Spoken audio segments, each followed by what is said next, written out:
Yo, what is up, everybody? Let's go back again with another horror story for you guys.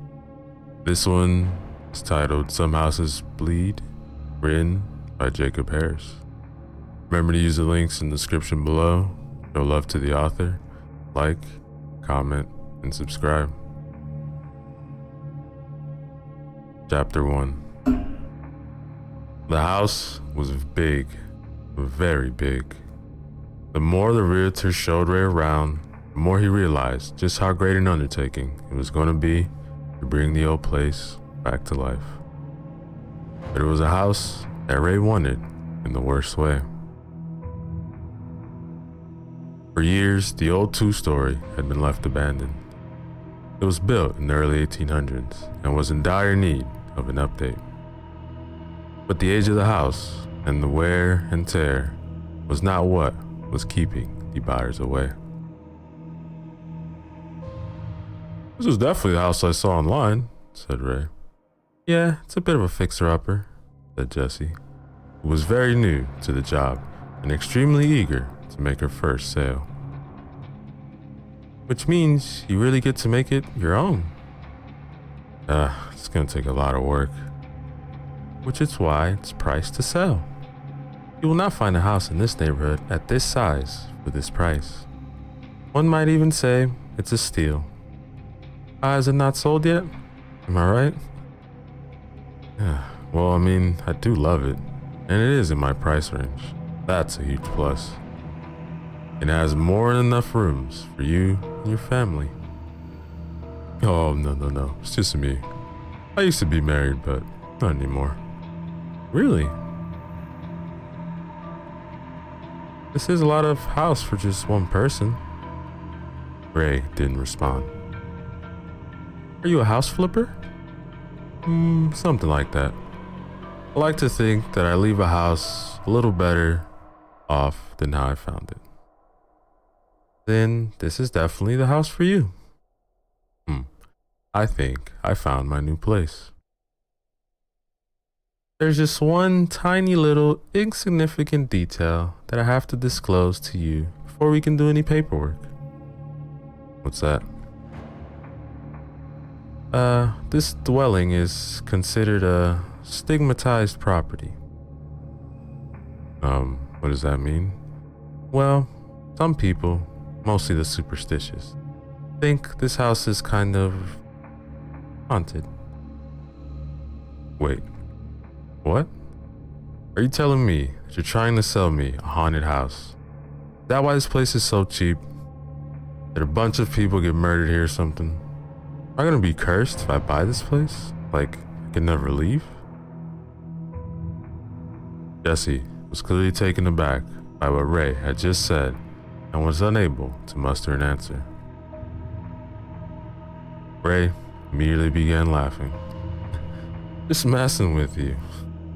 Look, I don't believe in all that supernatural garbage. People hear a creak in the night, or see a shadow on the wall, and assume that means there's a ghost in the house. Believe whatever you want to believe. If it means I'm getting a house for 30% less than market value, then good for me." Ray filled out the paperwork that afternoon, and within only a few days was moving his belongings into the house. As he was lugging boxes from the moving truck to the house, an older couple pulled up in a beat-up old truck.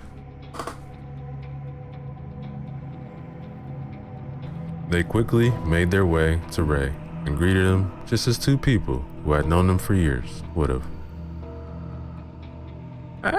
So you're the new owner?" "Yeah, it's a hell of a house. A hell of a house." Before Ray knew it, the couple had ushered him right into the house. "Looks just like the pictures on the internet. Oh, there's a fireplace." I'm sorry. Do I know you?" "Oh, where are my manners? My name is Estel. This is my husband, Warren." It's nice to meet you. I'm Ray." "So, what are you doing here?" "I just bought this place, so If you're interested in it, I hate to tell you, you're a little too late.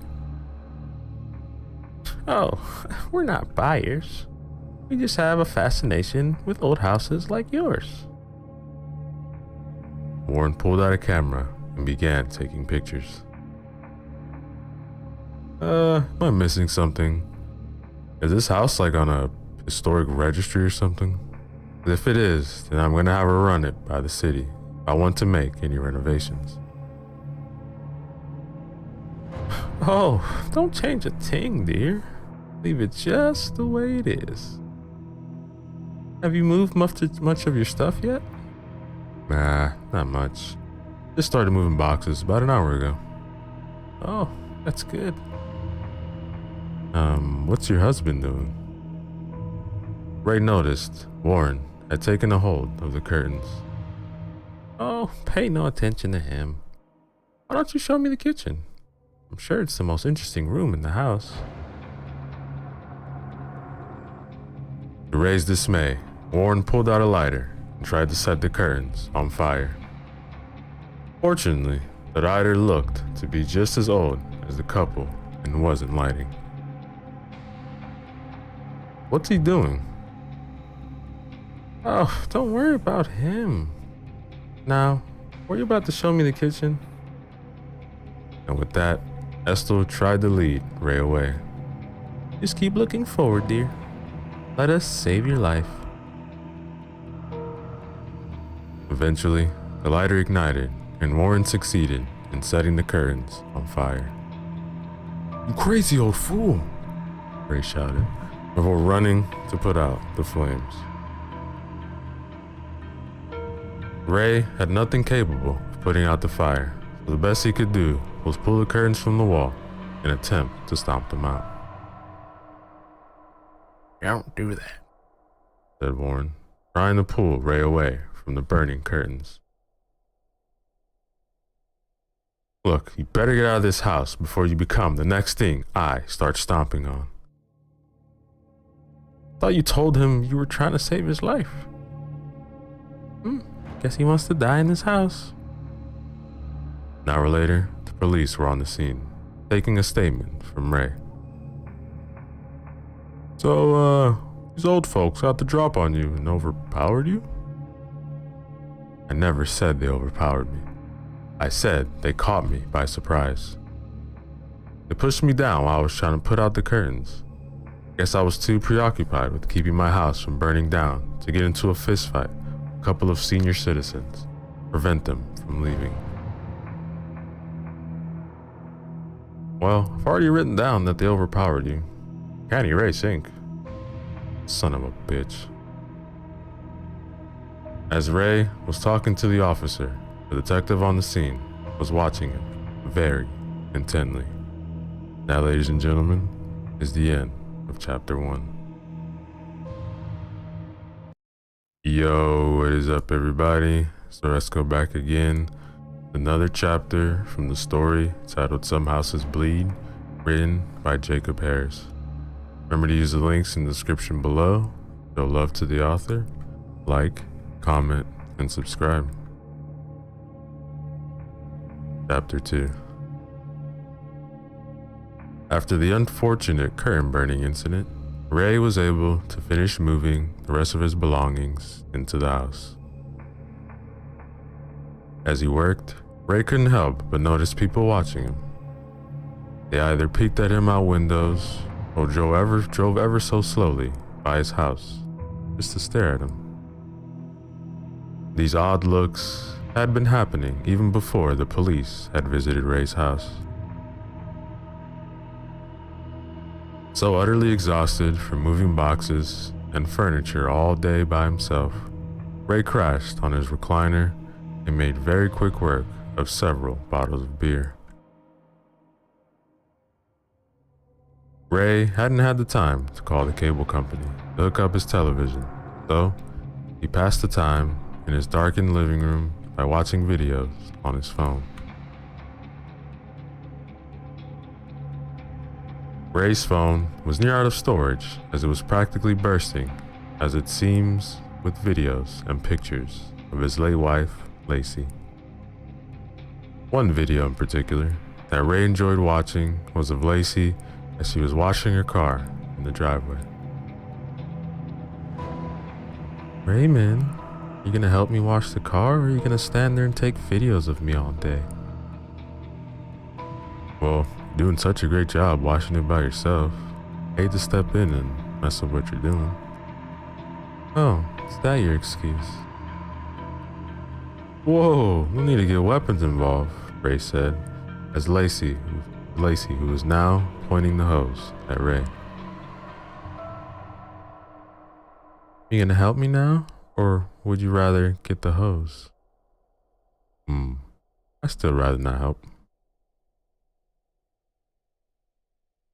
The answer was enough to earn Ray a well-deserved soaking from his wife. Despite how embarrassing it had been to be drenched, Ray couldn't help but smile at the video.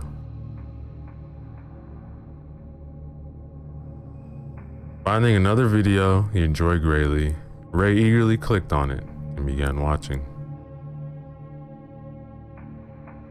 Lacey was sitting in the same recliner Ray now sat in. The living room was saturated in sunlight as Lacey gazed out the window as the sound of children playing punctured the silence. When she noticed Ray filming her, Lacey immediately turned her face away. No, don't record me. Awful. No, you don't. The most beautiful woman I've ever seen. You don't really mean that. What do you mean? All other women don't even exist, as far as I'm concerned. Remember that time I hit a lady with my shopping cart in the grocery store? I didn't even see her standing there because there are no other women. She used some pretty colorful language with you. I was getting ready to pull out my phone and call 911 if she started swinging on you. You don't think I could have handled her? What do you mean? She was twice your size, Raymond. She would have crushed you like a bug. Hey, tougher than I look. The smile faded from Lacey's face, and she began again, staring out the window. Will you still love me? I'm all shriveled up, and all my hairs fall out. It's not gonna happen to you. But if it does, I'm still gonna be crazy about you. Heck, I'm probably gonna look a lot worse than you. Will you still love me if I just disappeared? Lacey? Would you, Raymond? Ray wiped a tear from his eye as he watched the video. I'm going to love you for 1,000,000 years. What do you think about that? Just 1,000,000? Alright, I'm gonna love you for 1,000,000, billion, trillion years. A long time. Practically forever. Well, I did the math. Even longer than forever.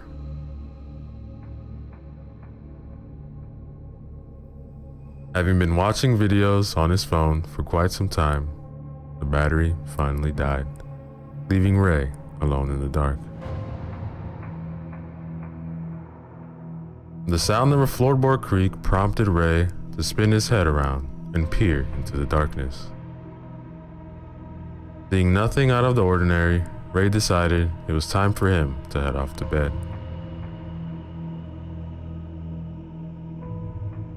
As Ray was making his way down the hall, something quite odd happened.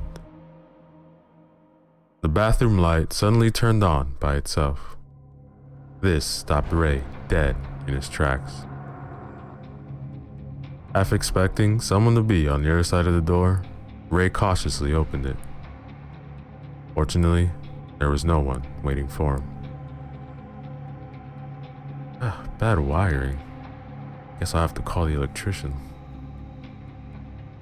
And with that, Ray headed into his bedroom, shutting the door gently behind him. The house was now abnormally silent, and the darkness was just as unsettling, as only the scantest of moonlight could force its way through the curtains. The silence was broken, and what sounded like someone letting out a deep breath filled the hallway outside Ray's bedroom. This was followed by the bathroom light again turning on. Now, ladies and gentlemen, is the end of chapter 2. Yo, what is up, everybody? So let's go back again. Another chapter from the story titled Some Houses Bleed, written by Jacob Harris. Remember to use the links in the description below. Show love to the author. Like, comment, subscribe. Chapter 3. With the real estate market being hotter than it had been in years, Ferguson Realty's offices were busy with activity. The only time the realtors were given any chance to decompress was their lunch break. Jessie was at her desk eating a modest lunch of a ham sandwich and a bottle of water from a plain brown paper bag. One of the other realtors arrived at Jessie's desk with one of the largest smiles on her face. "Is it true?" asked the woman, whose name was Maria. "Is what true?"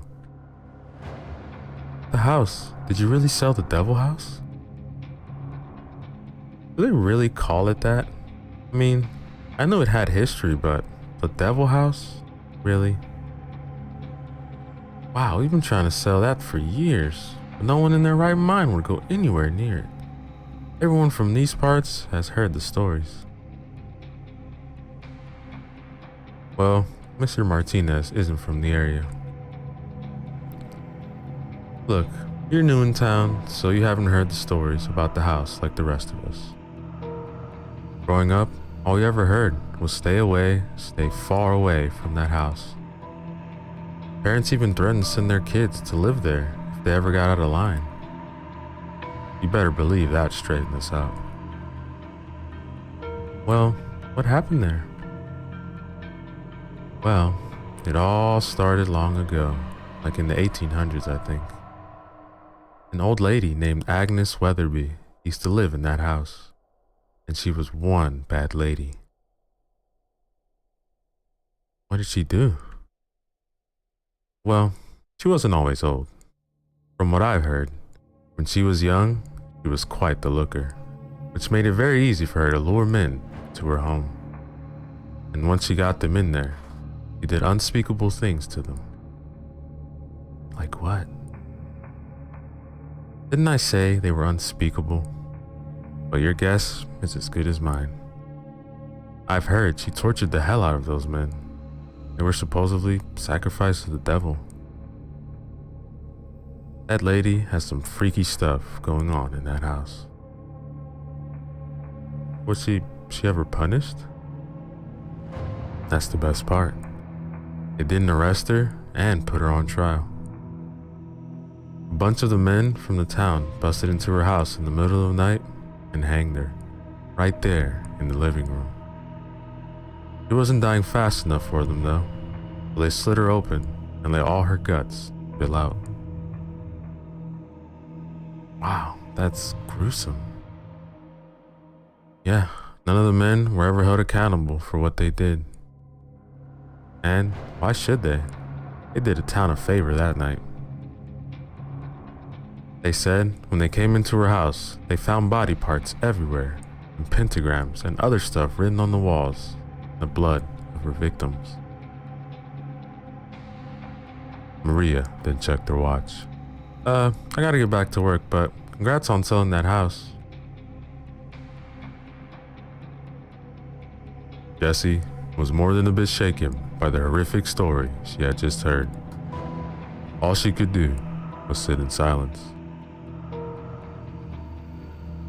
It was a beautiful day to be outside, so Ray took his front yard to do some much needed yard work. The first job was to clear out the weeds that had built up over the years. Ray hadn't had the wherewithal to buy a weed killer or the proper tools, so he had no choice to pull the weeds by hand. You'd think the city would have maintained this place better. Like they wanted to look like the Addams family used to live here. A woman across the street, pushing a baby stroller, caught Ray's attention. When she looked at him, Ray gave her a friendly wave. "Hey, neighbor." An old woman with the purest of black eyes and pastiest of white skins was now looking out the living room and met eyes with the woman pushing the stroller. Wasting no time at all, the woman pushing the stroller began pushing her stroller as fast as she could until she was completely out of sight. Wow, found us some really rude people. Ray watched as something white and poofy began emerging from the bottom of his neighbor's fence. Eventually, out popped a very curious little dog. It showed far less fear than the stroller woman and began sniffing around Ray. "Hey, little guy, what are you doing here? Escape from your yard, do some exploring, huh?" The little dog began walking in a circle before coming to a stop and doing its business dangerously close to Ray. "Ugh, you little jerk," Ray said, immediately standing up to get out of harm's way. When the dog was finished, Ray picked him up and marched him to the neighbor's house. He rang the doorbell and waited, but no one ever answered. Lucky I'm a nice guy. Most people would have taken you for a car ride that you would have never come back from.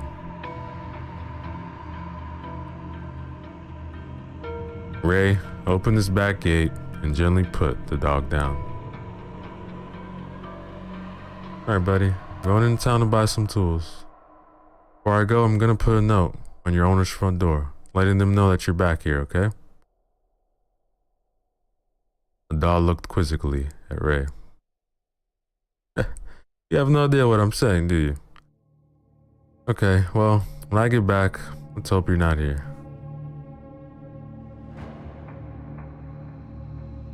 Ray drove into town shortly after his one-sided conversation with the neighbor's dog. He stopped in at the local hardware store and quickly became the topic of every customer's conversation. It was obvious to Ray that everyone in the store was either staring at him or talking about him.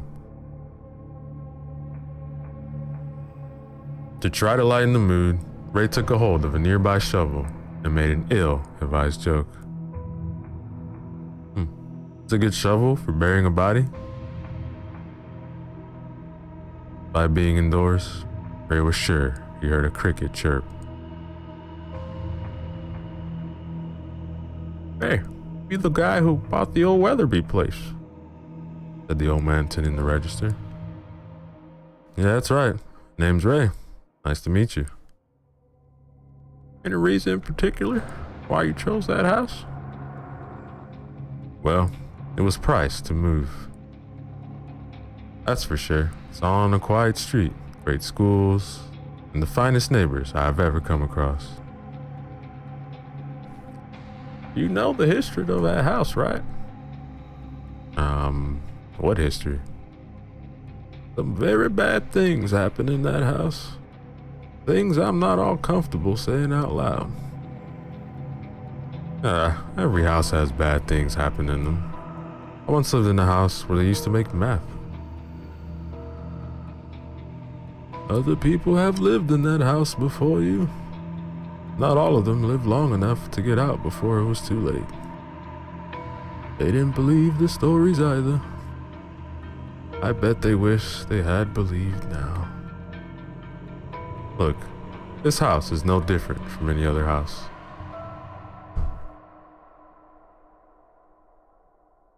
Back at Ray's house, the fluffy white dog was waiting patiently for its owner.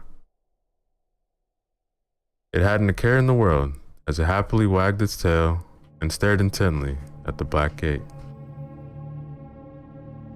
But what the fluffy white dog didn't know was that something was watching it. And after that something exhaled deeply, it was quickly upon the dog, forcing a most horrendous yelp to burst from it. Listening to the old man's tale at the hardware store did nothing to dampen Ray's good mood. He was holding the steering wheel with one hand and holding a cheeseburger in the other as he drove home. "What the?" said Ray as he approached his house. There was now a police car parked in the front and an officer talking to the neighbor, who was holding her fluffy white dog. There he is, officer. Shoot him. Shoot him in the face. What's going on? Well, looks like someone did a number on your neighbor's dog, said a detective who went by the name Miller. He left a note on my front door saying there's a surprise for you in the backyard. It wasn't the surprise I was expecting.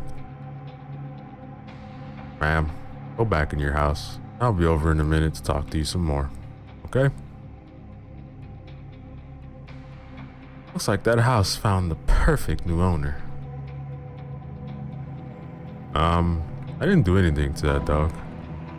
I mean, yeah, it took a dump in my yard and it probably deserves some payback, but I would never do anything like that. I believe you. Look, last time I was here, I didn't really get a chance to speak my mind because there were people from the neighborhood snooping around. I didn't want them to hear what I had to say. But there is something seriously wrong with this house. Oh boy, not you too. Look, I've been a cop in this town for over 15 years. So I'm not just some superstitious nutjob spreading rumors. I've been called to this house more times than I care to remember. And I've seen some really messed up things. Thank you for your concern, but I don't really buy into all that haunted house stuff. Look, I didn't want to do this, but you forced me. All those people that were murdered here back in the 1800s weren't the only people to die horrible deaths in this house. Since I've been on the force, we have pulled out 8 dead bodies from this place, and none of them died of old age. I mean, accidents happen, I guess, right? The last guy was pulled out of here, and he had his eyeballs pulled out of their sockets. The one before had over 100 slash marks all over his body. We've had to keep these deaths from the public. We pull the bodies out in the middle of the night, so no one knows what really happens here. The town found out they'd probably form a mob and come burn this place to the ground. Take half the block with it. This house has claimed enough lives. Please don't let it claim another. Thank you, officer, but you have absolutely nothing to worry about. I can guarantee nothing bad is going to happen in this house. And with that, Ray took a large bite out of his burger. Now, ladies and gentlemen, is the end, chapter 3. Yo, what is up, everybody? Let's go back again. Another chapter from the story titled Some Houses Bleed, written by Jacob Harris. Remember to use the links in the description below. Show love to the author, like, comment, and subscribe. Chapter 4. Having gotten the day off, Jesse paid Ray and his infamous house an unexpected visit. Well, isn't this a surprise? Said Ray upon opening the front door. You didn't realize how cheap you sold this house for and came to ask for it back, did you? No. I was just in the neighborhood and thought I'd stop by to see how you're doing. An old man driving by slowed down, rolled his window down. Don't go in there! Before motoring off. Would you like to come in? Asked Ray, who along with Jesse was now feeling a little awkward after what the old man had just shouted out of his car. Yeah, I would love to. Oh, it's really cold in here. Really? Feels fine to me. Guess women are always feeling cold. Sorry, that was sexist, wasn't it? It's okay. I really like what you've done with the place. Yeah, this whole place needed a lot of work. Still does. Took down some of the old wallpaper, painted the walls a little more neutral color. Yeah, that was a good idea. It was way too dark in here before. Flash of color really could help bring some life into this place. So, you had any problems with the house? Well, I mean, it's a really old house, so wiring is bad. Lights that I turn on keep turning off. Lights that I turn off keep turning on. Can get pretty annoying. I even called an electrician. He said he would swing by today. You ever show up? No. He did not. The pipes are bad too. Keep hearing knocking from the basement. You sure the knocking is the pipes? It's always the pipes. Every time I go down to check on the problem, knocking stops. Probably have to call someone for that too, and they'll probably end up not showing up, just like the electrician. Ray noticed Jesse looking at a picture of Lacey on a nearby table. Sorry, I didn't mean to stare. That's Lacey. She's very pretty. Yeah, she was amazing. Despite that, she still wore a smile. Was? Yeah, Lacey passed away a long time ago. I'm sorry. It's okay. Lacey got sick. Really sick. At the end, she wasn't herself anymore. But she fought really hard. There's nothing I can do but make sure she passed as peacefully as she could. She'll always be with me though. You sound like an amazing person. Just then, Ray's cell phone began ringing. The ringtone was quite an upbeat pop tune. I don't know how to change that. Hello? What? Where are you? Ray went to the front door and whipped it open. Standing by the curb was a pizza delivery boy holding Ray's order. Yeah, so if you could just throw me the money, bro, that would be really cool. And I'll just leave the pizza right here so you can come get it. Why don't you just come to the front door? You're literally like 10 steps away. Oh, nah, bro, I'm good. I have like this leg condition where I can't really use my legs that good. So if you could just wad the bills up and just throw them at me. This is ridiculous. How about I just come to you, give you the money, and you give me the pizza? Yeah, bro, that could work. When Ray exited the house, heavy footsteps could be heard from upstairs. They traveled down the hall and to the stairs. It seemed that whoever or whatever it was that was upstairs was soon to be making its way to the first floor. Jesse turned their attention to the stairs, and just when it seemed something was about to appear, Ray came flying into the house. badly startling her. What happened? Why were you running? Oh, sorry, a couple dogs caught the scent of the pizza, came after me, but they weren't fast enough. Hungry? Jesse was easily persuaded to stay for dinner. The light above the dining room table illuminated the immediate area well. The rest of the house was beginning to drown in darkness as the sun set outside.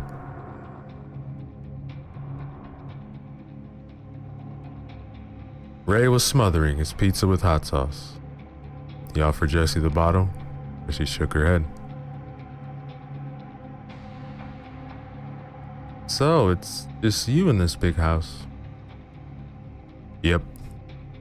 I know it's a lot of house for one person, but I like to stretch my legs. I mean, really stretch my legs. Oh, it's because I thought I heard footsteps upstairs. Oh, yeah, I've heard those too. Pretty sure I've got like raccoons or something living up in the attic. Gonna have to call someone to get rid of them. So, you used to flip houses? Yeah, I was pretty good at it too. Find the house, fix the problem, sell it, move along to the next one. Interesting. So, what do you think about all this haunted house stuff? Bunch of nonsense, right? Yeah, I don't believe in any of that haunted house stuff. I'm one of those people who believes that when you die, that's it.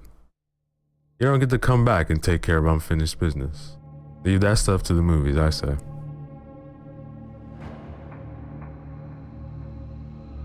When Ray took a drink of water, he immediately spat it back out in a way someone would have if they just had been hit in the back.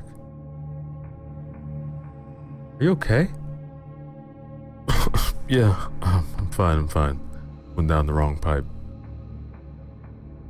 What I meant to say is, I believe in the afterlife, just not in that haunted house stuff. You can have one without the other, right? Yeah, I suppose. So, we've talked so much about me. What about you? Who is Jesse? Me? Well, I moved here about a year ago. Same story I'm sure you heard before. Just trying to start over after an incredibly messy divorce.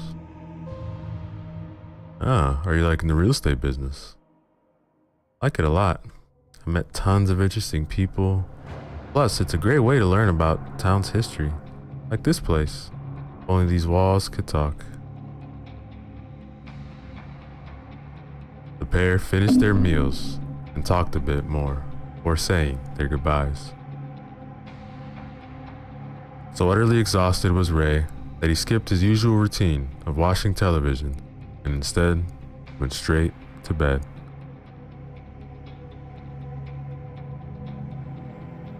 Ray's bedroom was shrouded in darkness when he entered, but he could make out what looked like a figure of someone lying under his covers.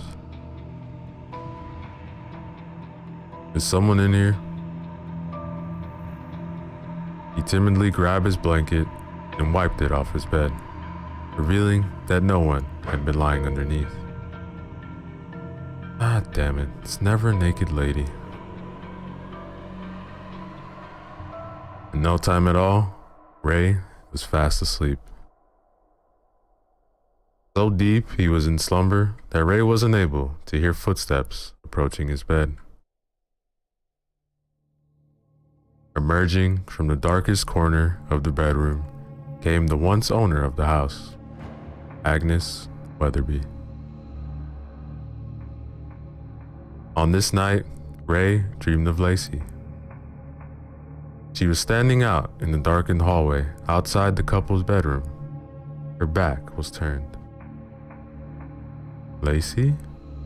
Said Ray, slowly approaching her. When he had gotten close enough, Ray put his hand on Lacey's shoulder. No, not Lacey, said the woman in an unsettling whisper. When she turned around, Lacey revealed her eyes to be darker than any shade of black Ray had ever seen. Outside of Ray's dream, Agnes had climbed onto his bed and was slowly inching her way towards him. Back inside his dream, Ray was frozen with fear. "Who are you?" he asked, sure that the woman standing before him was not his real wife. Instead of answering, the woman produced a knife from behind her back. Without saying a word, he plunged into Ray's chest. So startling was the dream that Ray immediately woke from his slumber, falling off the bed and landing painfully onto the floor, taking the blanket and the pillows with him in the process. After Ray came to his senses, he found himself alone in his room. Hastily making his way down to the kitchen, Ray opened up his refrigerator and retrieved his bottle of hot sauce. He then poured the contents down the sink. I swore I would never eat this stuff before bed. The same thing happens every time. Eye-gouging, horrible nightmares. When the bottle was empty, Ray calmly walked back upstairs and back to bed. That, ladies and gentlemen, is the end of chapter 4. Yo, what is up, everybody? So let's go back again.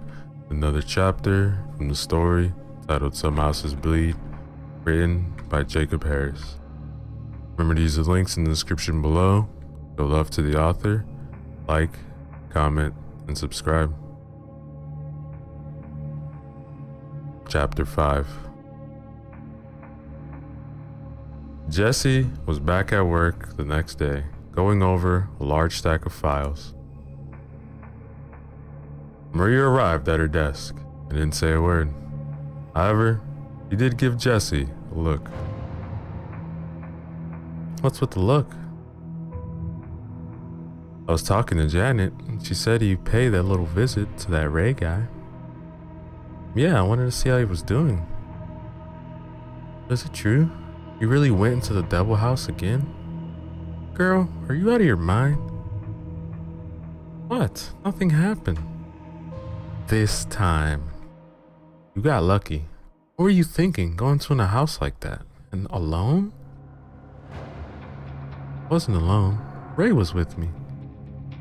Oh, and this Ray guy gonna protect you when the demons come crawling out the walls, huh? I didn't see any demons.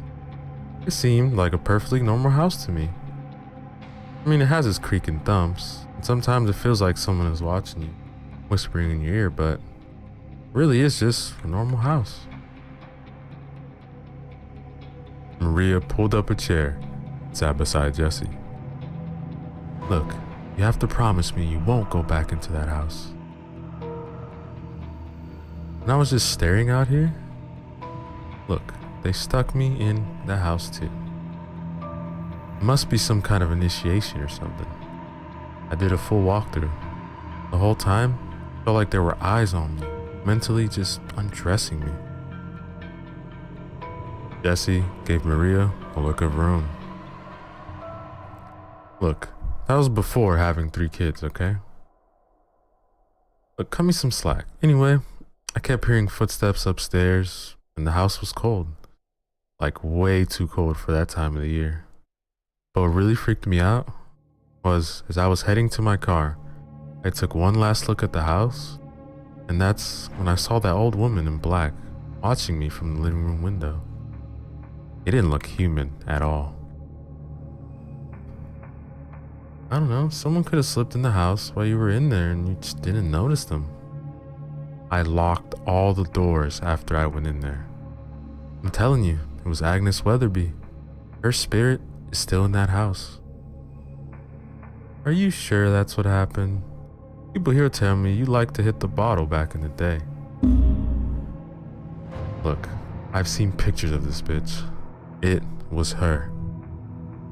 Lucky for me, I never had to go back in that house because no one was ever stupid enough to want to buy it.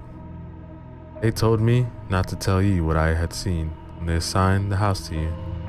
They also told me not to tell any of the other realtors they gave the house to. And I had been sober for years, so thank you very much. How many other realtors have gone in that house? Every new one. Like this one guy named Ed, or something like that. I don't remember his name. None of us liked him. He came back from his walkthrough and quit right there on the spot. Said this job wasn't for him. Maybe the lady's spirit got tired of waiting for someone new and moved in and left. Evil spirits don't take their ball and go home because there isn't someone there to play with. And besides, what rational human being buys a house like that? People do research before putting in an offer on a house. This Ray, if that is his real name, would have to know about the stories. All you've got to do is Google that address and you're going to find a bunch of stuff that will show you that that's not the right house for you. What are you saying? What I'm saying is, maybe we shouldn't be focusing so much on the house, and instead focus on the guy that bought the house.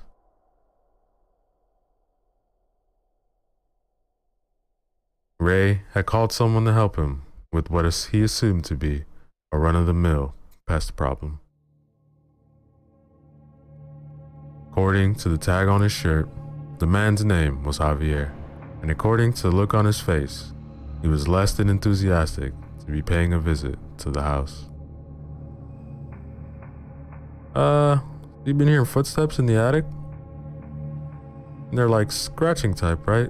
They're not like a person is walking around? Honestly, it's kind of hard to explain, but I'm pretty sure it's like family raccoons or something. Ray pulled down the ladder that led to the attic. Now, there's no light up here, so you're gonna have to use a flashlight if you want to see anything. And believe me, it gets dark up here.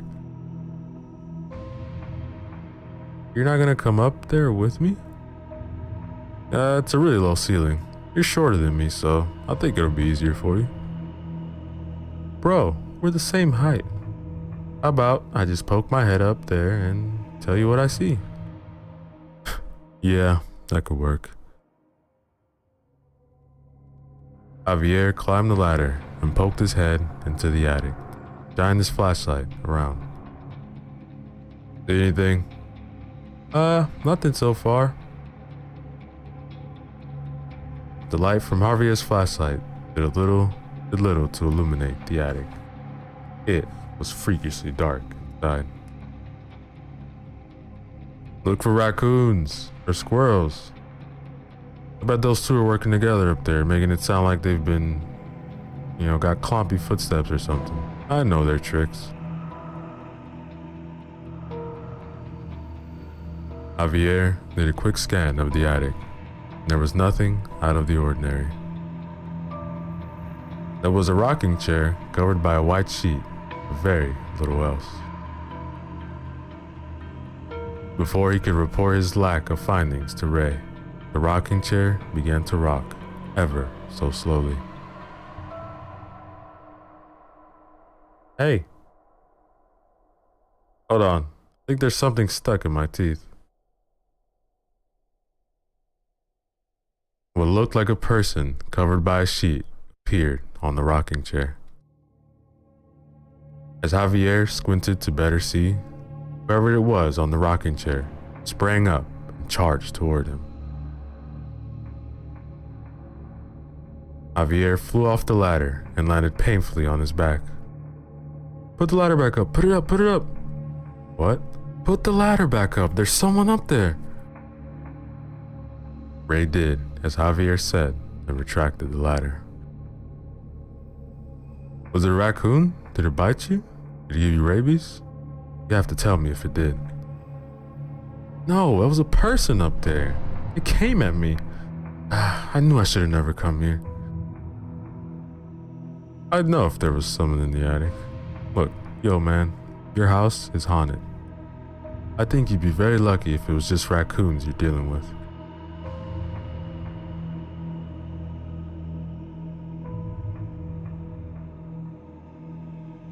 As Javier passed by the bathroom, he was treated to a far worse sight than he had already seen. Another version of himself was sitting on the toilet, but this version of Javier had his throat slashed. His stomach had also been cut open, allowing Javier's organs to spill out. Javier let out a horrified scream and quickly fled from the house, dropping all of his gear as he did.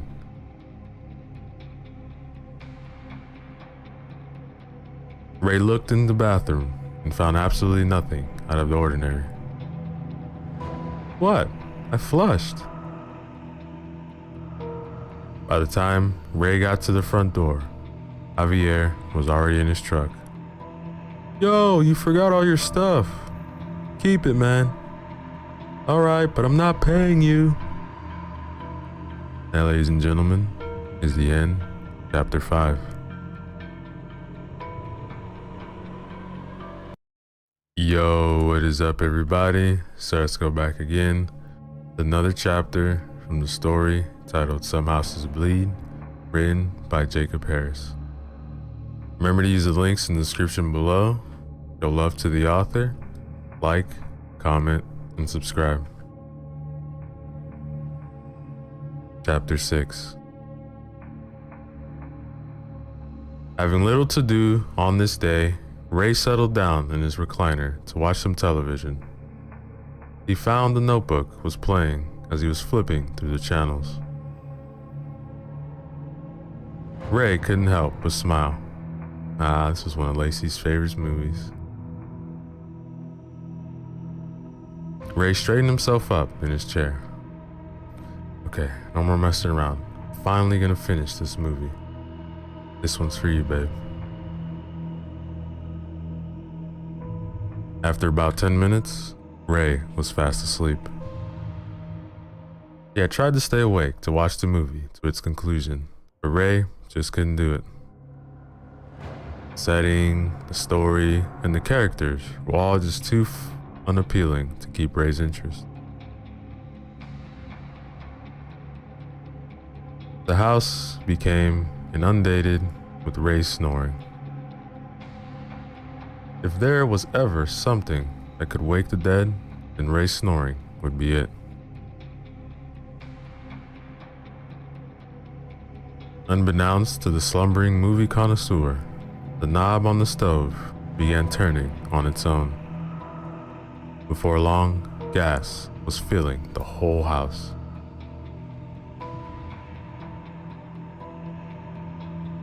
Ray's delightful slumber had led him to dream about the last time he and Lacey watched The Notebook. The couple was sitting on their couch, snuggled together beneath a colorful Afghan. Oh, this is the part where Allie faints. I always get chills during this part. Much of Lacey's dismay, Ray had again fallen asleep during her favorite movie. Ray's mouth was hanging wide open, and a trickle of drool was streaming out. Nice. You couldn't stay up this time. How's this fair? I always watch your movies to the end, no matter how stupid they are. I have to sit through explosions and gunfights, and all I ask is that you sit through this movie just one time without falling asleep. Lacey immediately began shaking Ray. Wake up, Raymond. Wake up, Raymond. Wake up. The more Lacey shook Ray, the more force she used. And each time she ordered him to wake up, the louder her voice became. Wake up, wake up, wake up, wake up.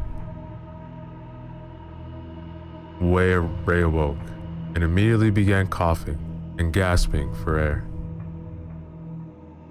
The smell of gas had made Ray lightheaded, but he managed to escape through the front door and collapse onto the front lawn.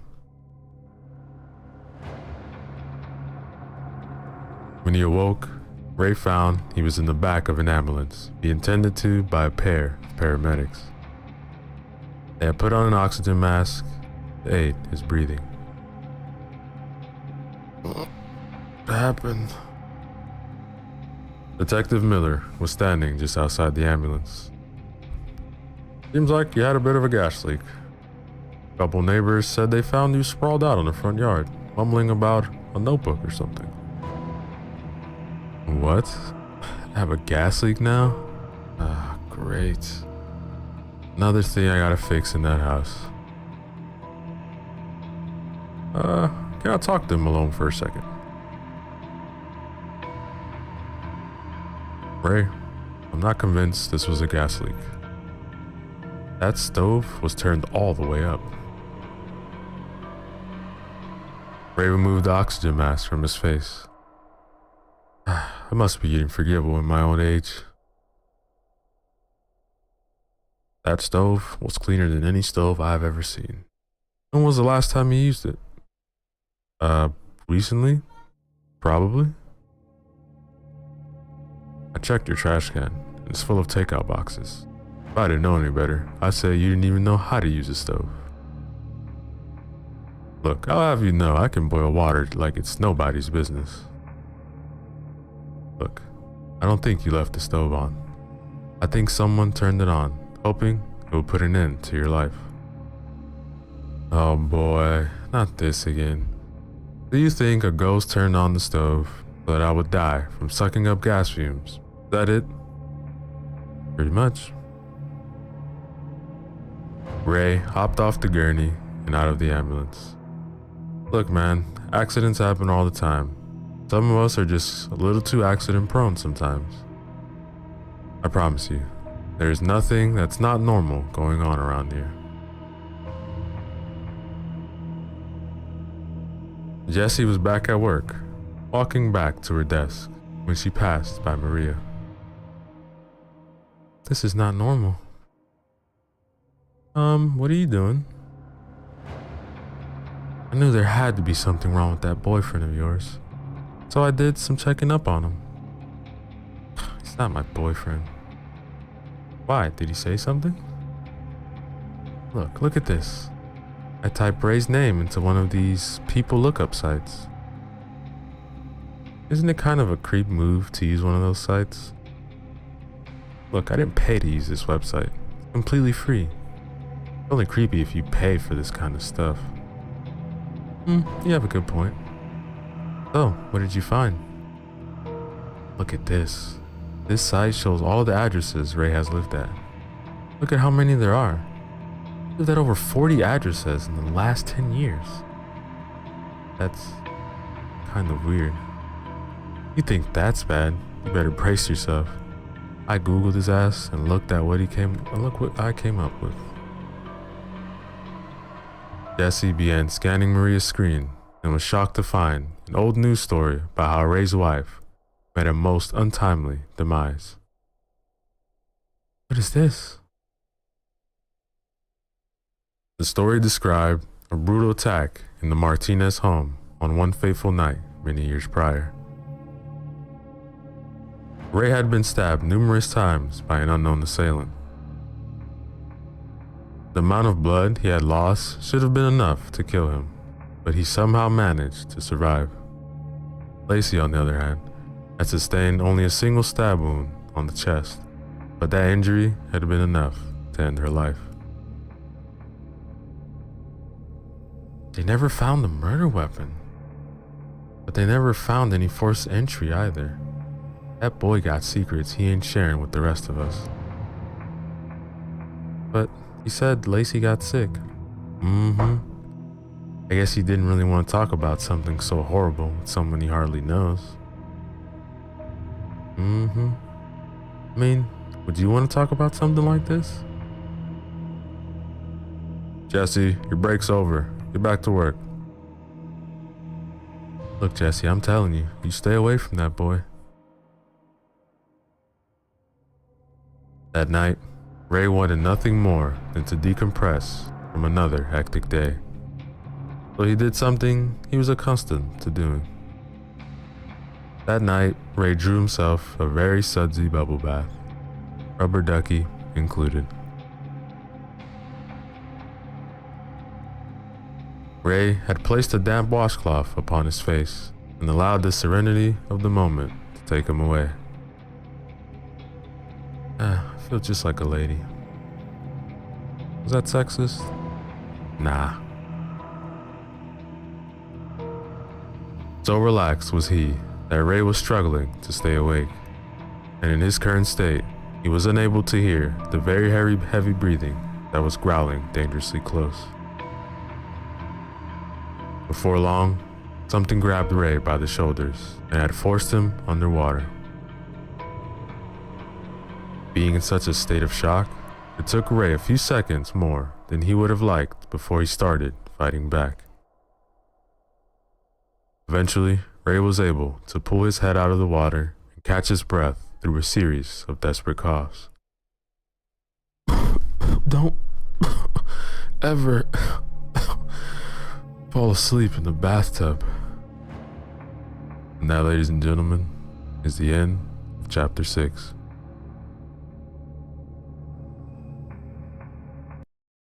Yo, what is up, everybody? So let's go back again with another chapter from the story titled Some Houses Bleed, written by Jacob Harris.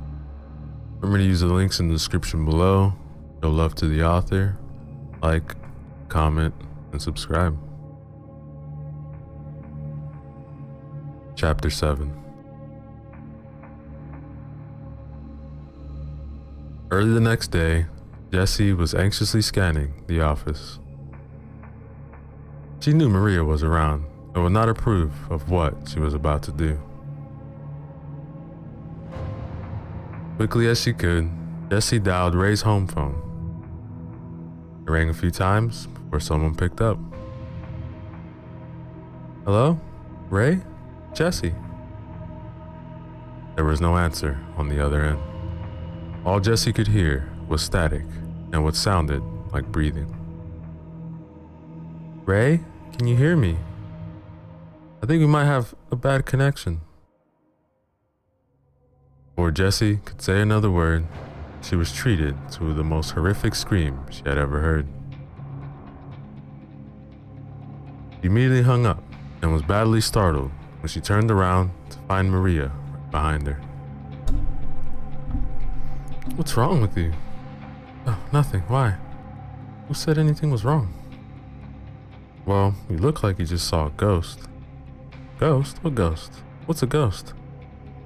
Girl, you are working way too hard. Later that day, Ray had a plumber over to the house. His kitchen sink was clogged, and he desperately needed help unclogging it. So, I used drain cleaner on this thing, but that didn't do anything. Yeah, sometimes you get something stuck down there, and that takes a little more than a drain cleaner. Should be able to find what's blocking your drain with the camera. Won't take too long. Alright, sounds good. Hey, when you're done, can you take a look at the pipes in the basement? They have been knocking like crazy. I barely sleep at night because of them. The basement? Bill, who had a clear look of fright on his face. No one said anything about the basement. The ticket was for the kitchen sink. There was a sudden knocking on the front door. Let me just check on that. When Ray answered the door, he found a group of kids running away. Ghost house, ghost house. Ah, you little punks. Bill was now all alone inside the house. He had been quite wary of entering in the first place. Though Ray was outside dealing with some no-good kids, it felt to Bill as if someone was watching him. The not-so-subtle sound of deep breathing also became evident. Ever so slowly, Bill looked behind him. Standing uncomfortably close to him was Ray. Bill was badly startled, and by being so badly startled, also startled Ray. Whoa, man, why are you standing so close to me? Sorry, I wanted to see if I could see what's inside the drain on your camera. Thought you were outside dealing with those kids. Yeah, they were too fast for me. I stopped chasing them after a couple steps. There's no way I was gonna catch any of them, even the fat one. Getting old sucks. Do me a favor. You try not to leave me alone. I might, need a hand or something. Yeah, man, no problem.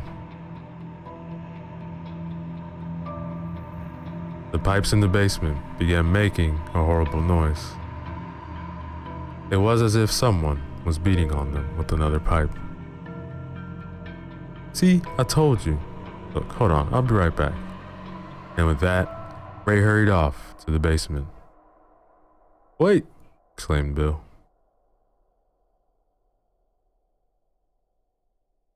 Being the model employee that he was, Bill continued feeding the line down the drain. Okay, Bill. Okay, you got this. He said 10 Hail Marys before entering. Nothing bad can happen to you. Before long, Bill's line hit something. What was showing up on his monitor looked to be a tangled mess of black hair. The hair soon started to look as if it was moving.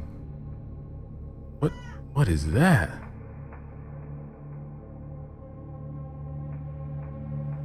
As Bill leaned in better to see the monitor, an eyeball appeared in the mess of hair. It was painfully obvious that it was staring right at him. Oh, no, to hell with this, exclaimed Bill, quickly retracting the line. I'm chewing the crap out of Jerry the second I see him. I told him I did not want to come here, but he wouldn't listen. Oh, I'm gonna give him hell for this. Out of nowhere, a hand, made completely out of blood, thrust from the drain and grabbed a hold of Bill's hand just as he completely pulled the line out. Ray? Sorry, I can barely hear you. It's really dark down here. The eyeball appeared at the drain opening of the opposite basin. It was soon joined by the tangled hair, which began crawling out of the drain and making its way towards Bill. Ray? Ray? Immediately after his name was called again, Ray appeared. The scene he came upon was quite a strange one. Bill was being very dramatic despite everything being perfectly normal. Did you already finish? The hand made of blood, the eyeball, and the tangled black hair were now nowhere to be found. Bill began feeling the wrists that had been grabbed, but there was nothing out of the ordinary. It showed no signs of having just been grabbed. Everything okay? Without saying a word, Bill ran out of the house. Hey, you forgot your stuff. Bill's hands were shaking so terribly that he struggled just to get his keys out of his pocket. It all belongs to the company. They can come get it if they want it. And with that, Bill got in his truck and hastily drove away. All right, but I'm not paying you. That night, Ray settled down on his easy chair and watched some television. He had settled on a nature show. The lioness takes its time. The zebra has no idea that its fate is already sealed. Ah, stupid zebra. The lioness is careful not to let the zebra know what awaits in just a few short moments. And in the blink of an eye, the hungry lioness is upon the zebra, and it's over. Before long, Ray had fallen asleep. Ray's dream on this night was a familiar one. He was in bed with Lacey. The room was uncomfortably dark. Raymond, you awake? Being far too tired to engage his wife in conversation, Ray didn't give a response, hoping it would lead her to call it a night as well. Thank you for sticking with me, Raymond. I know it isn't easy putting up with me sometimes, but I just want you to know I wouldn't want to be going through this without anybody else. I love you, Raymond.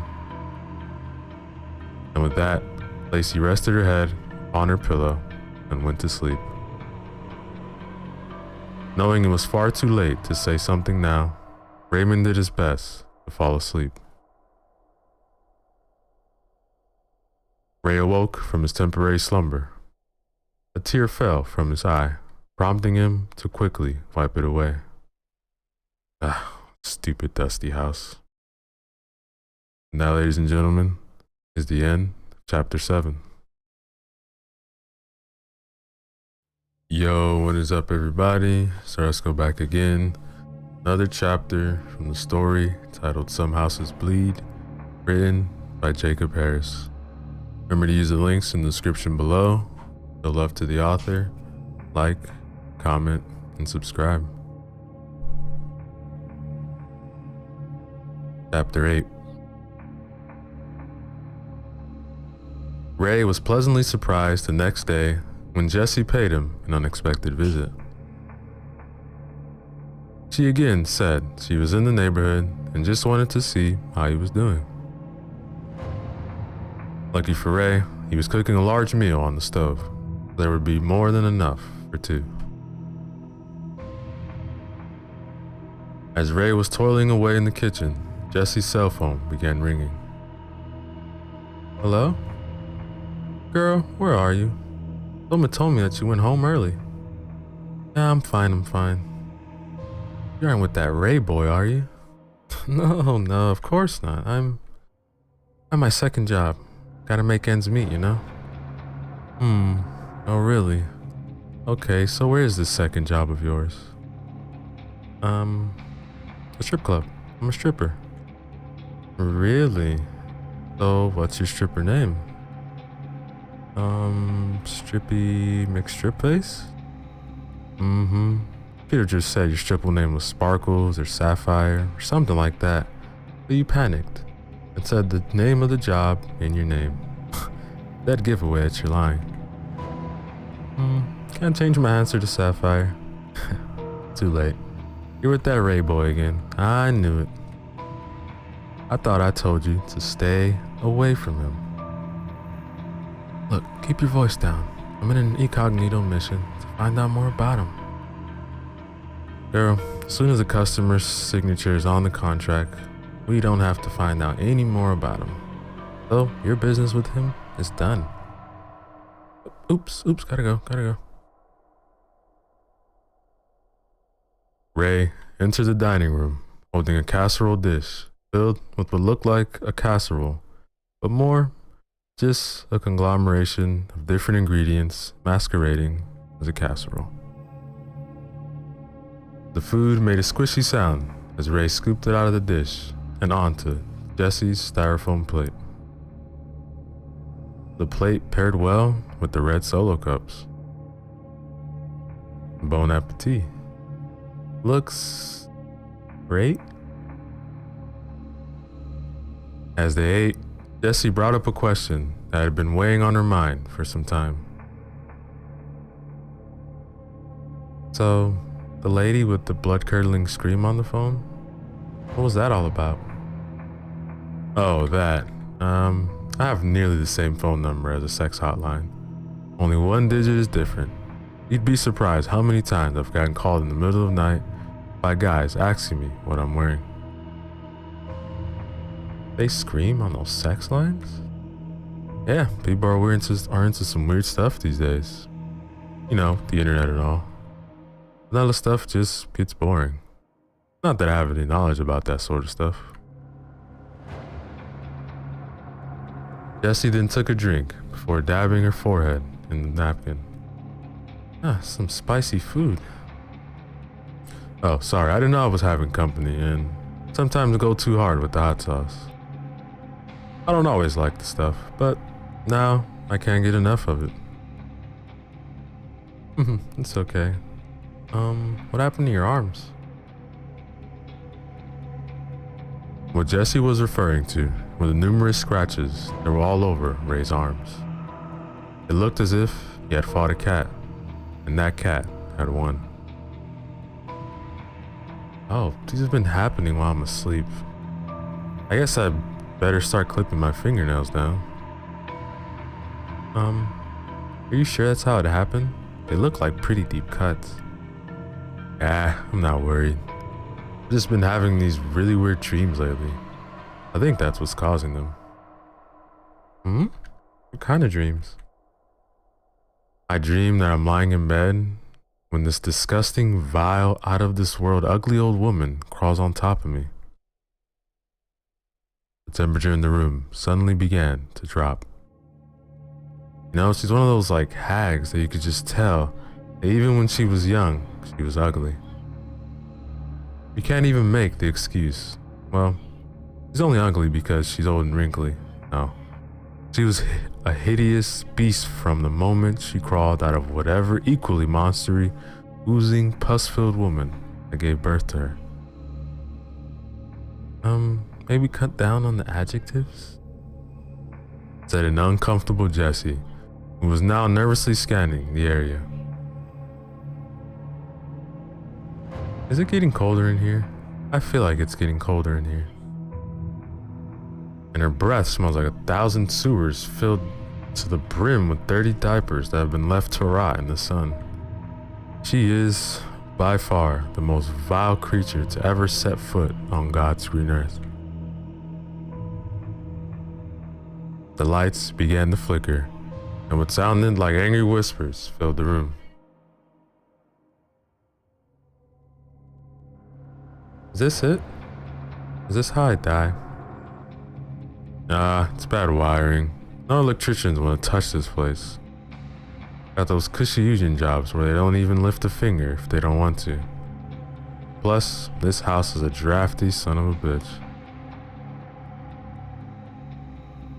A door downstairs slammed loudly, prompting Jessie to look at Ray to get his best logical explanation. Very drafty. When the lights finally went out, Jessie stood up from her chair and the speed of someone who had been jolted with electricity. Did you look at the time? Leaving already? Yeah, got lots of early meetings tomorrow. Trying to sell a house of a hot air balloon guy, so I really have to rise to the occasion. Yeah, it's good to be busy. It really is. Oh, you don't have to lead me to the door. I can find my way. Said Jessie, as her hand was firmly gripped. I'm over here, implied Ray, whose voice showed he was not the one who had taken Jessie by the hand. Jessie rushed to the door and into the small amount of light that was shining through the front window. It was there where she was met by Ray. He then handed him her business card. Just in case you lose the first one I gave you. If you ever think about selling this place and getting out of here. What? What do you mean? I just moved in. Seriously, you need to get out of this house. And with that, Jessie made her hasty retreat. Ray now was all alone in the very dark and very drafty house. Guess I went too heavy on the spicy food. Now, ladies and gentlemen, is the end of chapter 8.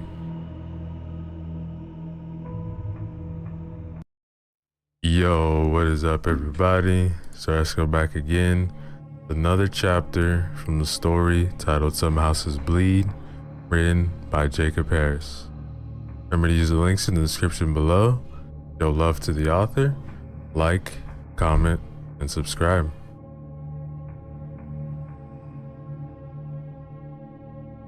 Chapter 9. Jessie had some free time the next day at work, so she got on her computer and did a little investigating on Ray's house. What she read about Agnes Weatherby and what she had done to so many unsuspecting people in her house made her feel sick to her stomach. Several websites she visited had old photographs of the carnage. Jessie's cheeks ballooned to twice their normal size several times as she held back the vomit. Wow, how evil can one person be?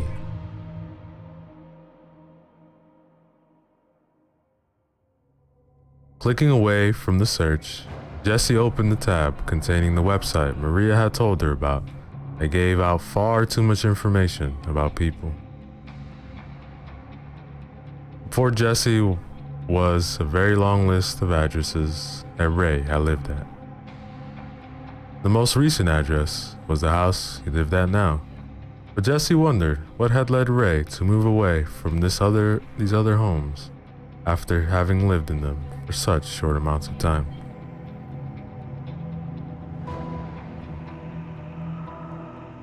Choosing one of the addresses at random, Jessie Googled it and was presented with the most startling revelation. Several stories appeared about the house reportedly being haunted. Thinking it to be nothing more than an eerie coincidence, Jessie Googled another random address. Again, he was presented with several stories about the house's haunted history. No matter which house Jessie Googled, the result was always the same. Every one of the houses Ray had lived in had some sort of reported haunting attached to it. How can this be? One of the stories had a video attached to it. In this video, two boys had sneaked into the house at night, armed with only their flashlights and the phone they were using to record the video. What's that sound? Shut up! The sound of footsteps on the floor above them was coming crystal clear. There's someone else in here, bro. No, there isn't. Why are you being such a chicken? Hey, at least I didn't pee myself at the carnival last October. Look, I told you I spilled my soda on my lap. That's why I was wet. No soda smells like what you smelled like. What sounded like whispering could then be heard. So help me if you get in the way of me finding all that treasure. There's no treasure in here. There are only demons in this house.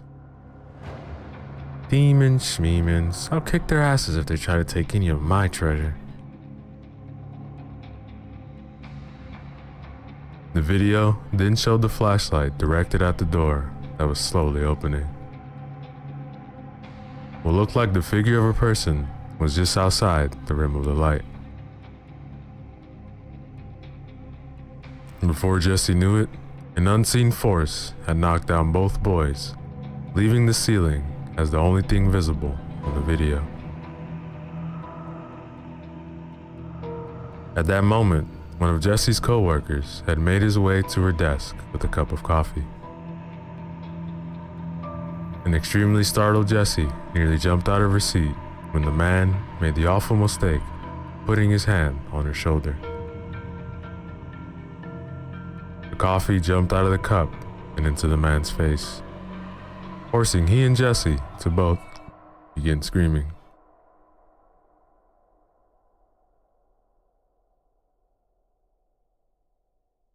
Ray had again heard the pipes knocking in his basement and had gone to check them out. The basement was exactly what was expected to be from a house that age. It had a dirt floor and was kept illuminated by a single bulb hanging from the center of the room. The light, however, did little to illuminate the room, as it was still very difficult to see.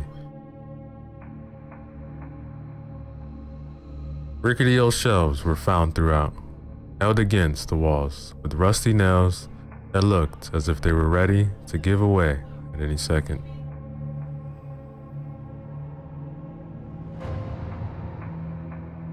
Finding the pipes, Ray began inspecting them. So help me if you start to leak and flood the basement. You have any idea how hard it's gonna be for me to find someone who's willing to come down here? With the pipes running from the wall to across the ceiling, Ray had to use the rickety old chair to stand up, check for any signs of damage or on their layers of rust. These pipes are in decent shape for their age.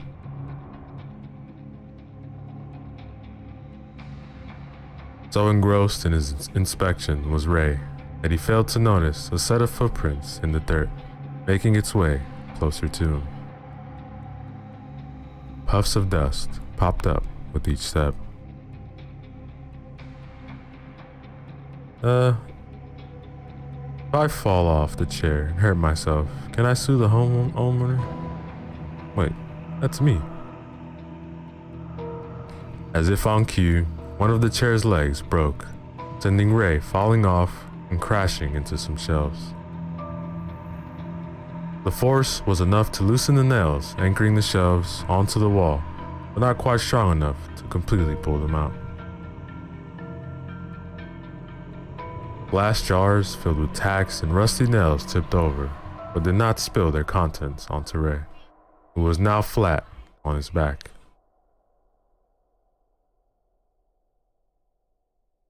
Seeing just how close he was to having numerous sharp objects falling on him, Ray couldn't help but make a comment.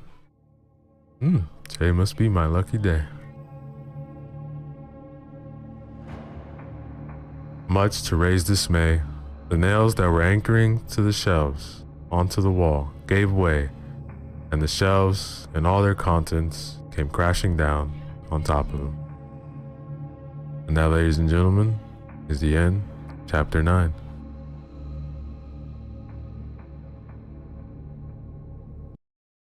Yo, what is up everybody? So let's go back again. Another chapter from the story titled Some Houses Bleed, written by Jacob Harris. Remember to use the links in the description below. Show love to the author, like, comment, subscribe. Chapter 10. Jessie was at home on her computer. Her investigation into Raid's odd choice of houses was continuing. As she worked, she was on the phone with Maria. The houses must be haunted by his victims. It all makes perfect sense now. Ray's a serial killer that kills his victims in these houses, so they become haunted, thus satisfying his sick and twisted desire to have sex with ghosts. All of the houses were reported to be haunted years before Ray ever moved into them. Girl, you gotta poke holes in every theory I have. It just doesn't make any sense. Ray doesn't believe his house is haunted. Every time something out of the ordinary happens, he always has some kind of explanation. You think he's some kind of debunker or something like that? Look, whatever Ray is, you have got to finally start taking my advice and stay away from him. If he isn't a serial killer, then there's a chance he's something even worse. What's worse than being a serial killer? He has a small willy, that's what. What? Before either could say another word, the distant sound of glass breaking and kids screaming could be heard on Maria's end. Girl, I gotta go.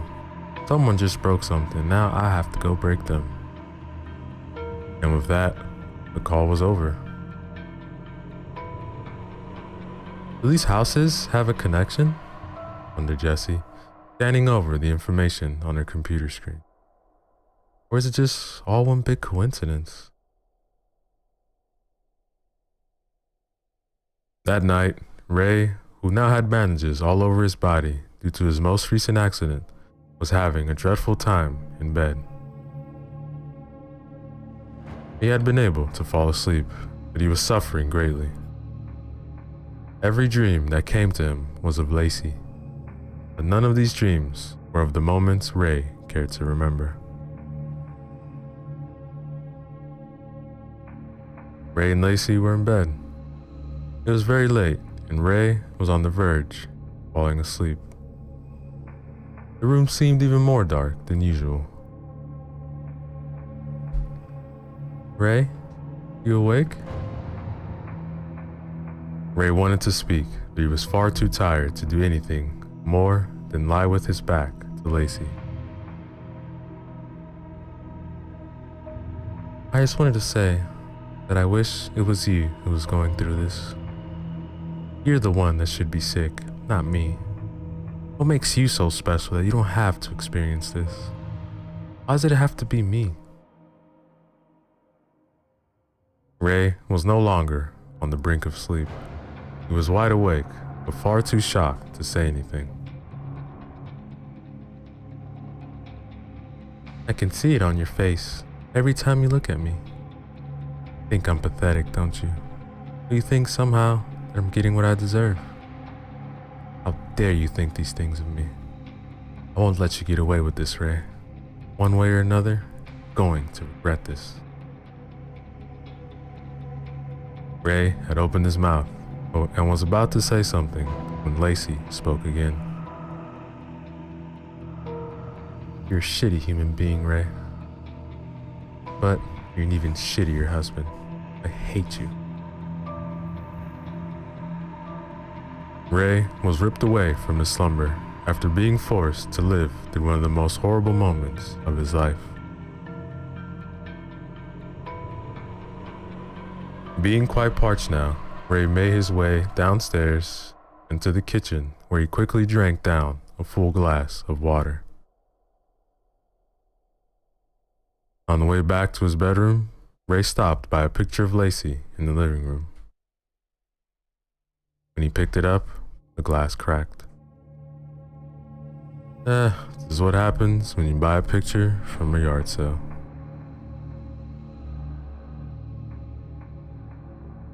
The knocking pipes could once again be heard from down in the basement. Ray whipped the basement door open and flipped on the light switch, but the light refused to turn on. I'll have to deal with you another time. For what felt like an eternity, Ray attempted to get back to sleep, but there was no way he could succumb to his fatigue, as all the noise in the basement was keeping him up. Having had his fill of obnoxious noises for one night, Ray took his pillow and the blanket and marched out of the house to his car. For the night, Ray's back seat would serve as his bed.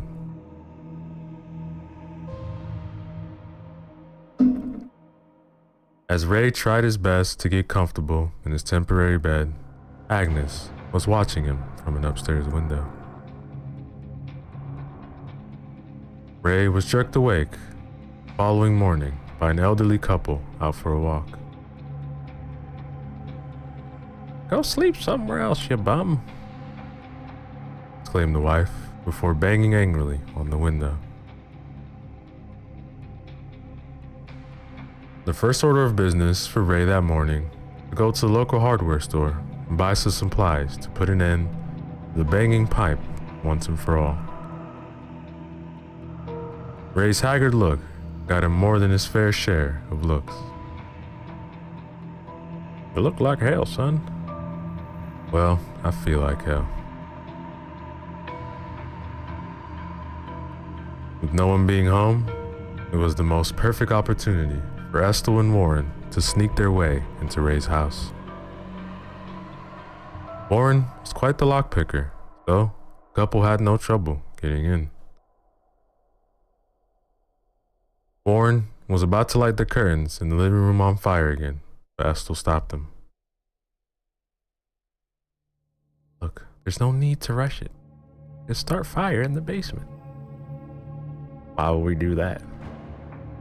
Because we start the fire on the ground floor, then it'll burn both upward and downward.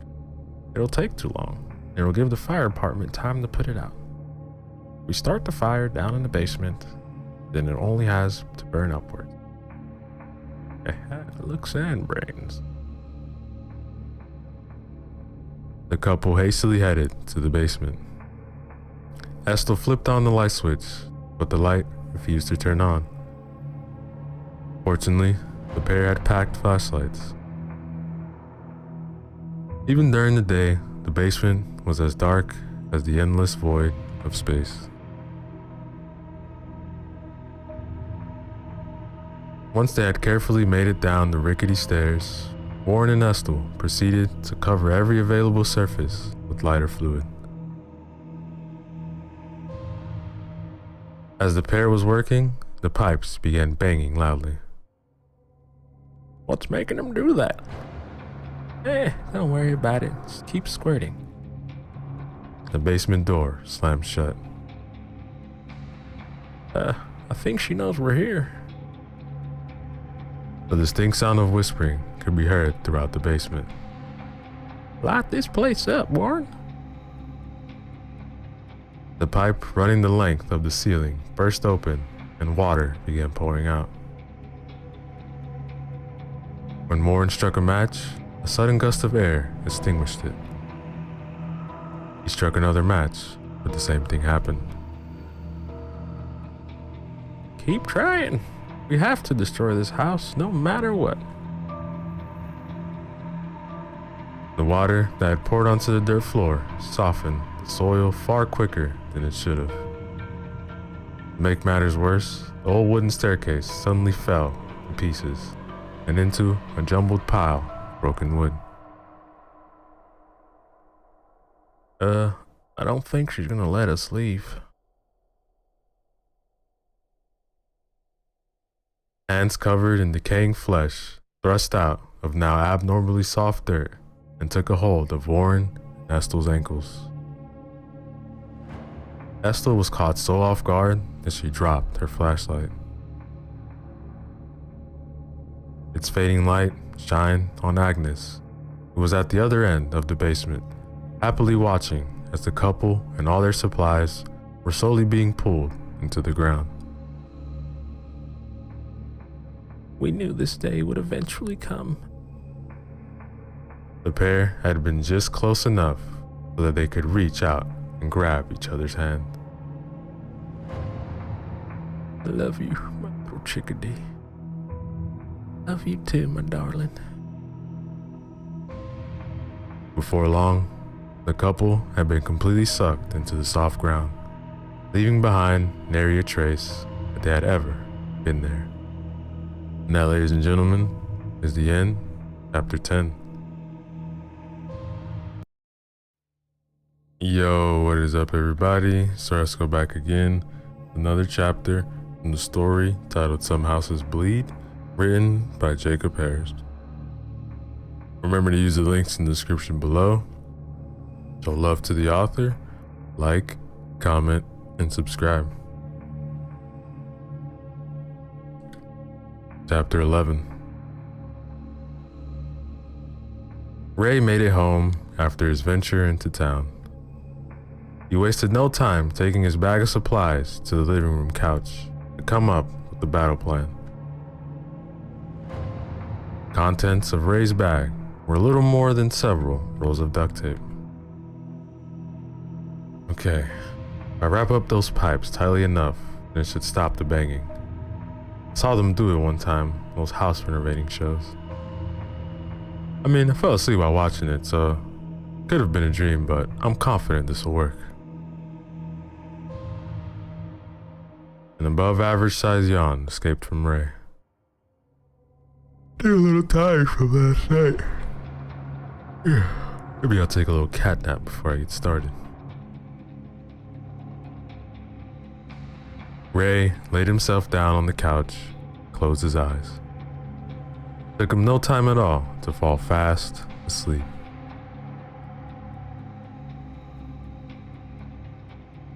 Still quite obsessed with the mystery that was Ray, Jessie was at home, glued to her computer. She had read about every article and watched numerous videos on the houses Ray had once called his home. The more she researched, the more frustrated Jessie became. She had nowhere near the nerve to ask Ray what his deal was, but she had come to a dead end with her investigation. Why? Why do you keep moving into these houses, Ray? Jessie had Googled an address and read most of the articles about it, but an article at the bottom of the search had gone unread. Its title seemed strange, even for a haunted house article. Haunted no more? With newfound energy, Jessie began reading the article. It began like all the other articles, explaining the lore of the house and the experiences of former house owners. But unlike the other articles Jessie had began reading, this one went on to explain how and all paranormal activity had ceased. Jessie eagerly clicked on the video link attached to the article. As she watched the video, an interview with an old man piqued her interest. House used to be haunted, not anymore. The damnedest thing. For years, all you heard was how bad the house was. Now, nothing. Jessie eagerly typed in another address. Like with the last one, she found unread articles at the bottom of the search. The current house she was investigating had been the former home of one of Ohio's worst serial killers. This article, too, had a video. We really couldn't afford to rent any of the other houses in this area, so we had no choice but to rent this place. We heard the stories and hoped that they were just stories. We've been here for almost 6 months now, and nothing has happened. The perfectly normal house, said a woman. Jessie Googled another address, and after reading the article, he watched a video of a pair of paranormal investigators recording their findings. There's nothing here. Yeah, the house is completely clean. From all the stories we heard about this place, we expected to find more than enough evidence to declare this place being haunted. There wasn't a trace of paranormal activity. Someone must have busted all the ghosts before we got here. Jessie continued to scan articles and watch videos. As odd as it was to discover that Ray had lived in so many haunted houses, it was just as odd to find that those houses were now considered to no longer be haunted. I brought my kids here last summer to scare them for being bad in school. We didn't find no ghosts here. All we found was a bunch of bullshit.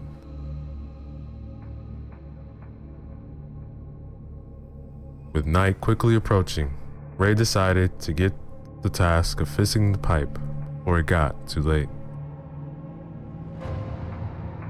He whipped open the door to the basement and was about to take a step onto the stairs that no longer existed, but something stopped him.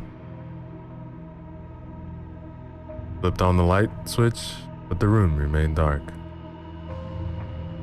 Fortunately for Ray, he had a flashlight with him. Ray shined it downward and was shocked to find his stairs lying in ruins on the basement floor. What the hell happened here? Termites?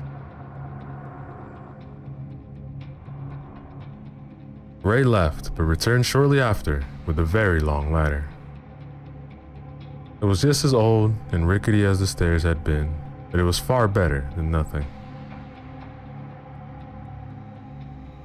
Ray placed it in the basement and ever so carefully began climbing down. This is good. You're getting stuff done. Ray was unaware that Agnes was waiting for him at the bottom of the ladder. Before Ray knew it, the ladder had begun to tip over and was now on its way down. Ray jumped off, but hit his head on the ground quite hard. The bag of supplies that he had been carrying were flung all the way to the other side of the basement.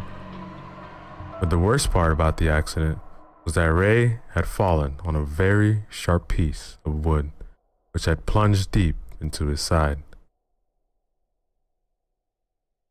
The pain Ray felt as he was removing it was excruciating. I told you to buy a new ladder, but you just had to be cheap. Thoughts of Lacey began filling Ray's mind as he slowly slipped into unconsciousness.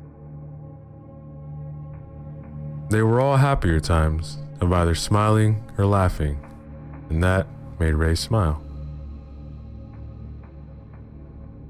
The thoughts took an awful turn immediately as Ray was forced to watch his most horrible moment. Ray, who was covered from head to toe in his own blood, had just forced a large knife into Lacey's chest.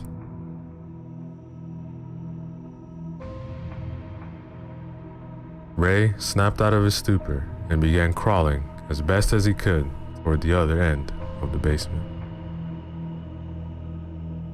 Light above him began to flicker. To call for help. Bet that dumb superstitious cop is gonna show up and start wagging his finger at me. I told you this place is haunted. Most accidents in the home happen due to stupidity, not ghosts. Yeah, that'll shut him up.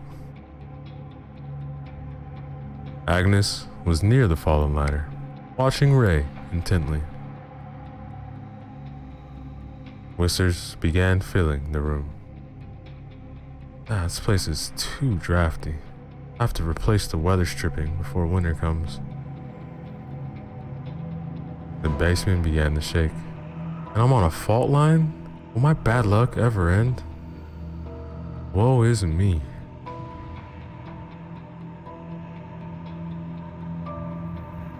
Ray had to stop crawling as he grew ever closer to passing out. He was temporarily snapped out of his lethargic state when he heard Lacey's voice in his head. Kill them, Raymond. Kill them all. Lacey's voice grew more irate with each command she gave. Kill them, Raymond. Kill them all, kill them all, kill them all. Ray was able to stand up and hobble a few steps. Wet patches on the ground from where Warren and Estelle had met their fates caught his attention. Unable to support his own weight any longer, Ray crashed to his knees and began crawling again. Have to finish the job. Do it for the resale value. Like a hungry predator stalking its prey, Agnes began making her way toward Ray. Where'd that duct tape go? Fixing this house no matter what, even if it kills me. Raymond. Damn, this house is drafty. Ray reached his bag of supplies. He was able to get to a kneeling position and began rummaging. The amount of blood he had lost was making it difficult for Ray to keep his focus.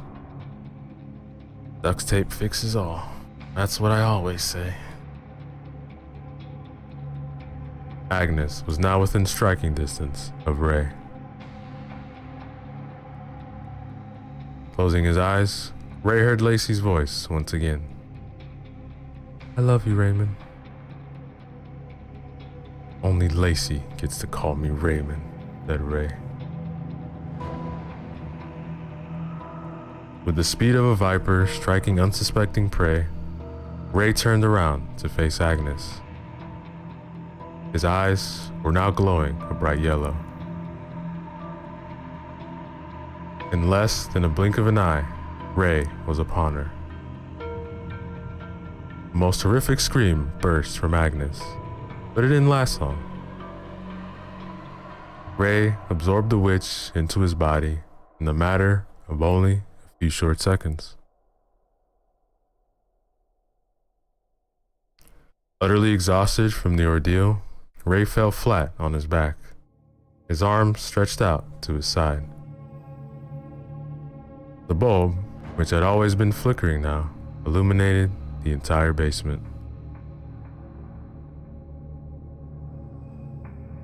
One last memory of Lacey came to Ray at that moment. After he had fatally stabbed his wife, the two of them fell to the ground in their basement, which was clearly eerily similar to the one Ray had in his new house. They both had their arms stretched out wide, their hands touching. Ray looked at his wife, but there was no longer any sign of life in her eyes. Tears now forming in his eyes, Ray shook out of his daydreaming state. Guess I went a tad heavy on the acting this time. You think? Said Lacey, who was now lying next to Ray, just like in his memory. She looked no worse for wear, and there was no sign of any knife in her chest. Woe is me? What were you thinking?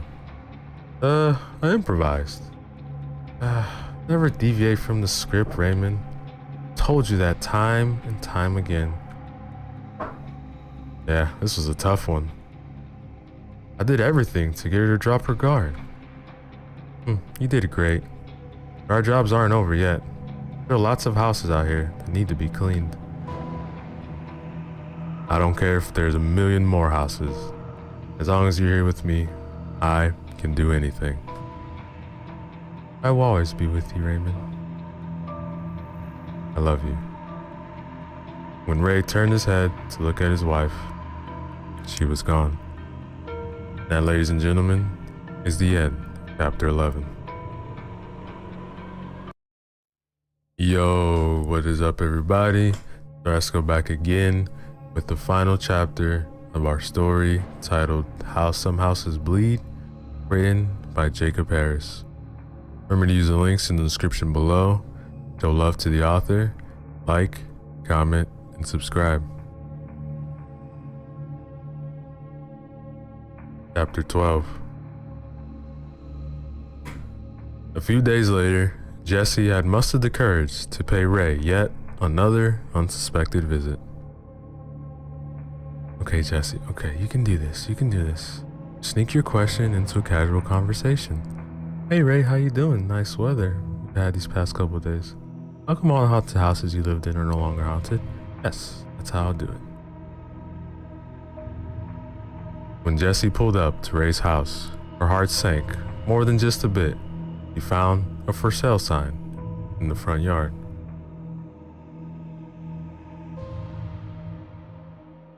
Jessie made her way to the front door and began knocking.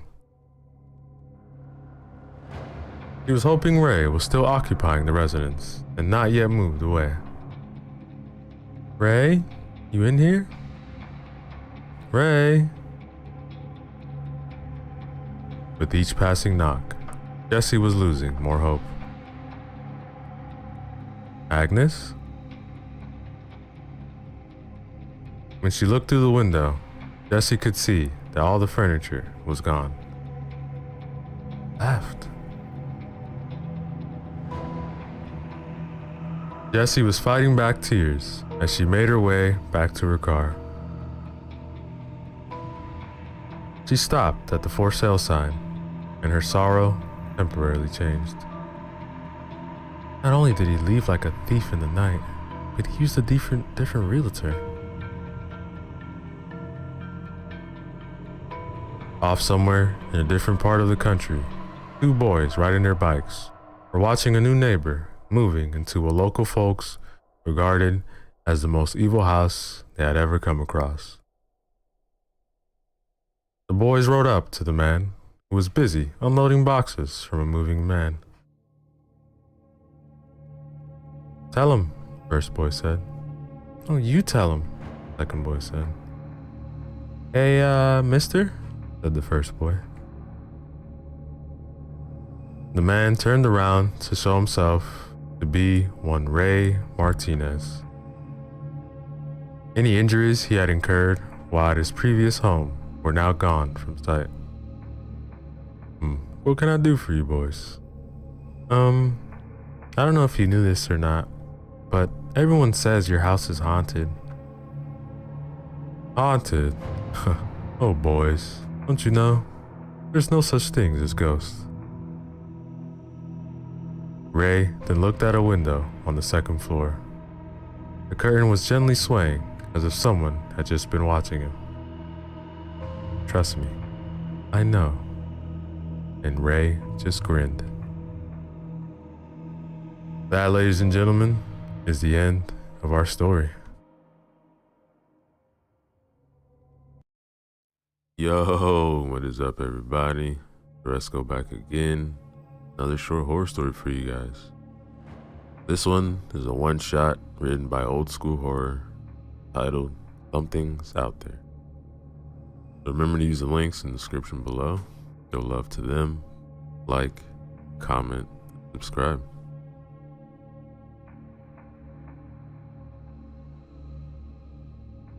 Dark roads lead to dark places. These were the words which went through Jake Harris's mind as he was driving on the lonely country road. He was coming from a dark place, a place which was not physical. It was in his past, and no matter how fast he was driving, he couldn't get out of it. Guilt is a dangerous feeling. It was eating him for years, so he was driving away from the big city. He needed some time on his own. The state of Wisconsin proved to be an excellent choice for him. Jake's late parents had a cabin somewhere north in the woods. He was headed in that direction in order to escape for a few days.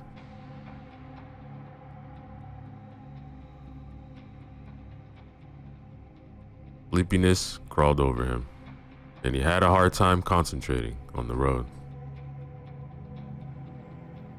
He was driving for many hours now. But driving was also a thing which he loved. Long roads were his favorite. Since his wife and son had died, he was often on the road. Sometimes Jake just got into the car and drove off to nowhere.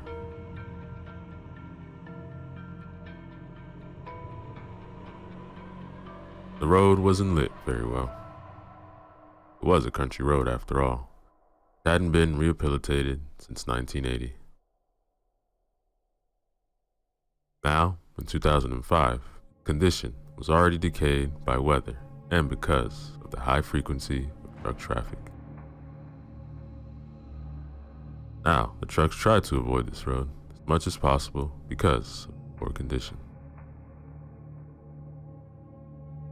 Many of the lights weren't working, and nobody bothered repairing them. Jake had to pay extra attention to the road and anything on the side. He didn't want to risk getting a deer or a wild boar.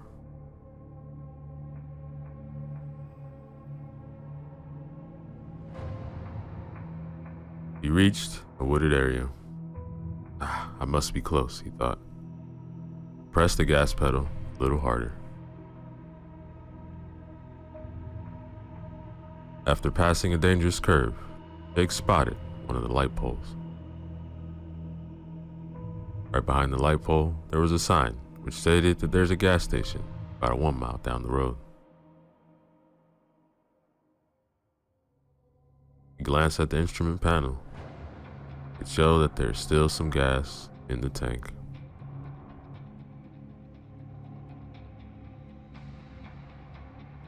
Glancing back at the sign, he saw that the light wasn't working properly. It kept fading, then brightening again. It was a strange occurrence. Jake couldn't remember seeing anything like that before. Then his eyes caught something here in its shadows. It looked like there was a person standing there.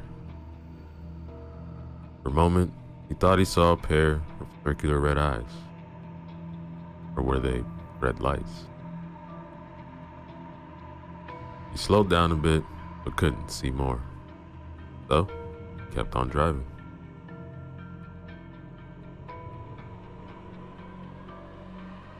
The front lights of his car flickered erratically, and he was in line of sight. They were even out for a few seconds. Radio went crazy, switching channels in a chaotic manner, until he got past the sign. After about 30 yards or so, everything went back to normal.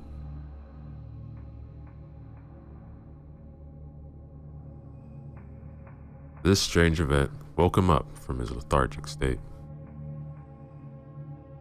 Jake thought that his battery might not be working properly. Faulty wiring combined with some interference might explain both of the phenomena. It was weird, however, that they happened at the same time. Coincidence like this had a tiny chance of happening. God, I'm tired, he thought, and sped up some more in order to reach the gas station as soon as possible. A few minutes of rest, and he'll be on his way. Maybe a cup of coffee would be a good idea. Jake hoped to find a vending machine there, and if strange events won't repeat themselves, then it will be alright. Continue.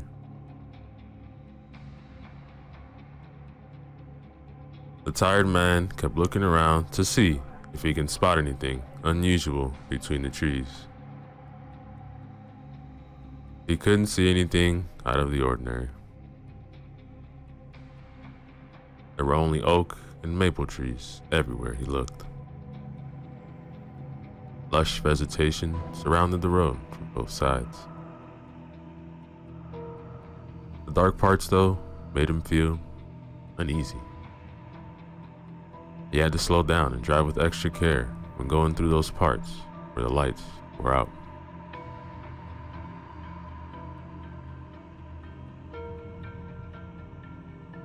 The gas station appeared in front of him. It was a well-lit place, but not big. In front of the station, where the pumps had been placed, was covered by a metallic roof supported by an old steel structure. He then stopped his red 1993 BMW at one of the pumps and filled up the tank. Another car was parked at the other pump. There were only 4 of them. When Jake looked inside, he saw a woman and a little girl through the windows. They were looking around as if they didn't know what to buy.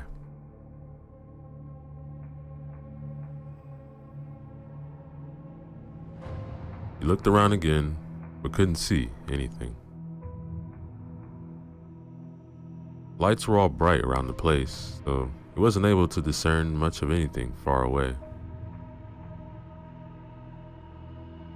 What he had seen earlier left an uneasy feeling inside of him. A shadow with a strange shape. Or was it his imagination?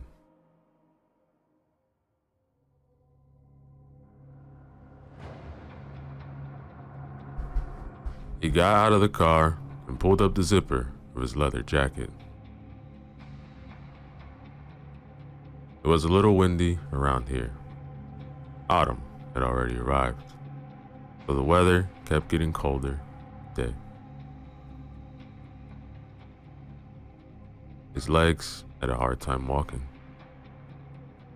He had spent a considerable time in a seated position, so his joints felt heavy and rusty.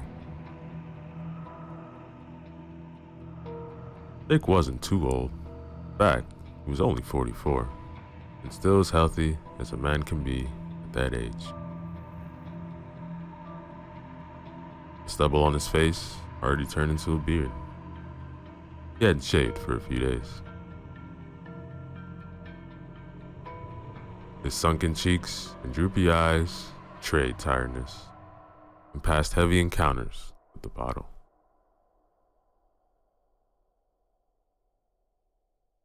He filled up the tank, then went inside the station and bought himself a coffee from the vending machine. He waited for the clerk while listening to the pleasant music which was playing in the background. It must have been the radio, but he couldn't see where it was. Then the gas station clerk came to the counter a few seconds later. He was a tall black guy, also a little skinny. The man didn't look tired at all, maybe a little bored. He had thick lips and dark brown eyes, characteristic of African American people.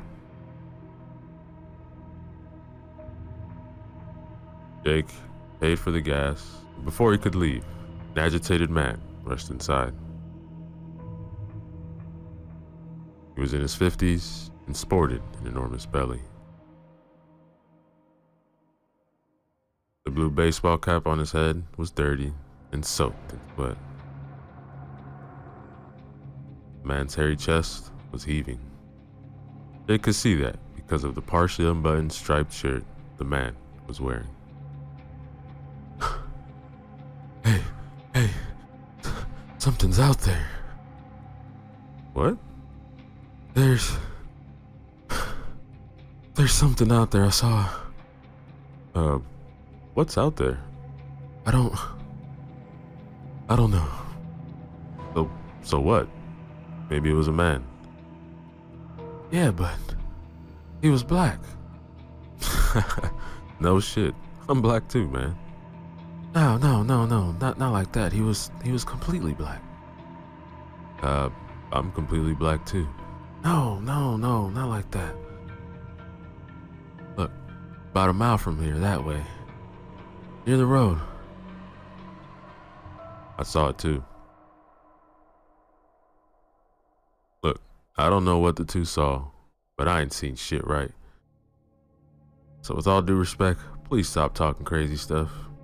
Scaring the lady and her little daughter. He pointed towards the woman and child. They were close by. The woman was nice-looking brunette with long curly hair and had a decent physique. He was talking to her daughter, who also had brown hair and an angelic face. The little girl looked about 10 years old. Look, man, I think that what we've seen was just a trick. No, it wasn't. Look, I saw it moving. The lights in my car went out. I barely got here, man. Couldn't see a damn thing. Come on, man. Cut the bullshit. We're all trying to get through the night. So please, calm your ass down. Just after the clerk finished the sentence, the lights on the road went out. They all threw concerned looks towards the road. See what I mean? Are you people satisfied now? Oh, come on. Them lights weren't repaired in 100 years. Damn it. Alright, then I'm out of here. Whatever that thing was, it's coming. Hey, was it beside the big road sign? Sort of. It was further down the road by the light post, not far away from the sign. The light wasn't on. Probably wasn't working. Anyway, I'm not sticking around much. Crept the fuck out of me. The guy is crazy. But deep down inside, Jake knew that the other man was right. Yeah, man, but haven't you said you seen it too? Look, honestly, I don't know what I've seen. Jake didn't like this. There was one more person who had seen the strange apparition, and there might have been something there after all. He didn't see it well, and didn't want to draw a conclusion. Might have just been a prank by local kids. He remembered a story from the teens. What he saw earlier was eerily similar to that. A long time ago, he and a few friends cut a piece of cardboard in order to resemble an evil face. Then they folded it up to look like a cylinder. After that, they glued a piece of cardboard to the top and one to the bottom. It resembled a jack-o'-lantern in the end. They cut a hole in the back, put a candle inside. Then they stuck the thing on a tree in the park, their hometown. After nightfall, a young boy and girl came to have some fun where nobody could see them. When they noticed it, they got scared and ran away screaming. Jake smiled at the thought. He still saw their scared faces. It sure looked like one of those pranks. The woman and the girl just arrived at the counter, and the woman wanted to pay. Jake looked at the woman and her child. They both looked back at him, smiled. He did the same, then headed to the door.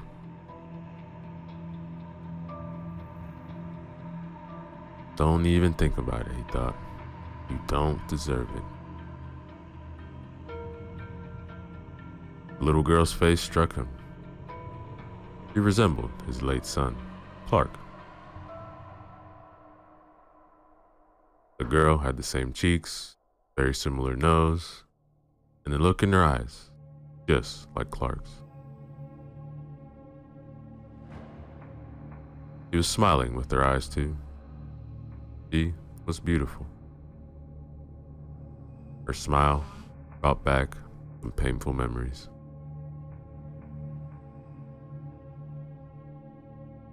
These memories dated back 4 years, and Jake hated them as much as he hated himself. His wife and his son were no more because of him. Only death could save him, the guilt he was feeling. He didn't start a new life since their death. He couldn't. The road was his salvation when he wasn't working. Jake was driving because this way he'd avoid the damn bottle. He couldn't drink himself to death being behind the wheel. His life mattered little to him, and he didn't want to kill anybody else. Sometimes he was fantasizing about saving somebody else at the expense of his own life in order to die, at least, half at peace.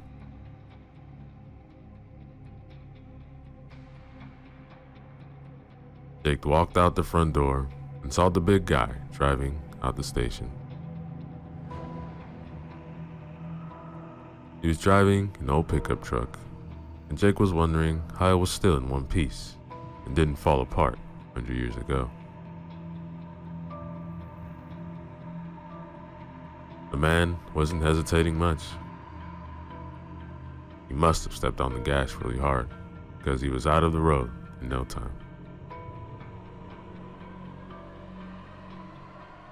The fat man was speeding away, his decrepit excuse of a car, no working lights, and he disappeared behind the trees.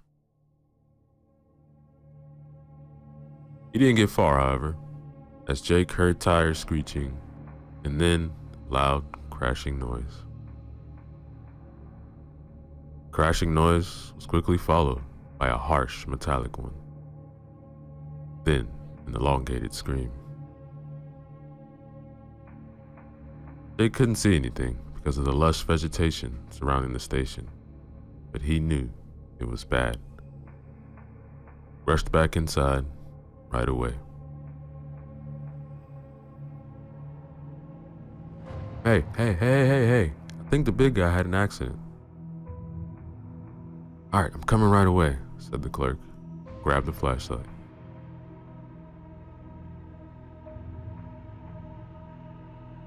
He then ran outside, right behind Jake. The woman and the child remained inside. The woman didn't want her daughter to see anything related to an accident. Jake reached the man's fat car. It looked like the man tried to avoid something on the road. Something he saw too late. The car hit an enormous tree and now lay on the side of the road, smoking.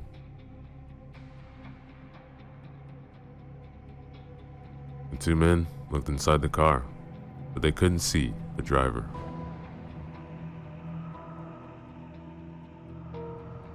They saw right away that the steering wheel was bloody. It was an old car, so it most likely didn't have an airbag. I mean, even if it had one, it obviously wasn't working. They noticed that the right-hand door wasn't where it should have been. It was ripped out of its hinges and lying about 5 yards away between the trees. The impact didn't look so forceful for the door to be that far away. Even for a wreck of a car like a pickup truck, it appeared impossible. What the hell happened here? Look, man, I don't know. No sign of the fat dude. Both men then looked around the car and under it. The men even searched their surroundings, but they found nothing. Jake's guts twisting, turning. The sight of the red-eyed shape came back to him.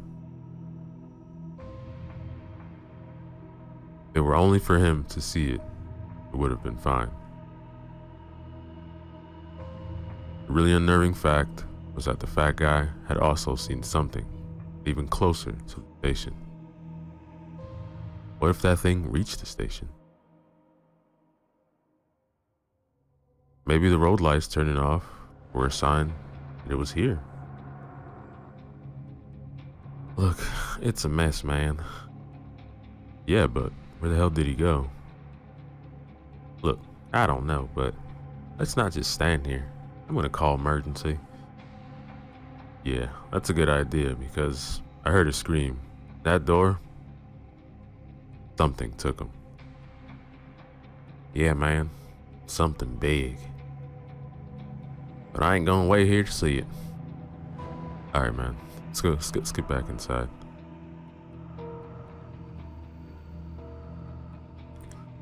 The men were heading back towards the station. Right before turning from the main road onto the driveway, they met the woman and her daughter. Hey, what are you doing? Not safe here. But Jake saw that they were both trembling. Mister, the lights went out. Yeah, thought it was strange, so we came outside. He didn't feel safe inside. We heard something. Yeah, there were sounds coming from the back. Alright, look, let's get back first, and we'll see.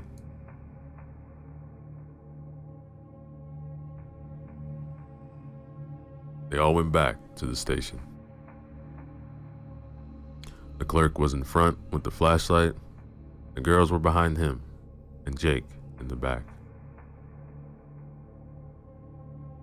For a short time, he turned and walked backwards. He kept his eyes on the road, but couldn't see a thing. The night was still, and nothing moved on the moonlit road. Not a car passed. He arrived. It really did seem like an abandoned road. He was wondering why the owner of the gas station hadn't gone out of business. It seemed that the owner made little money out here.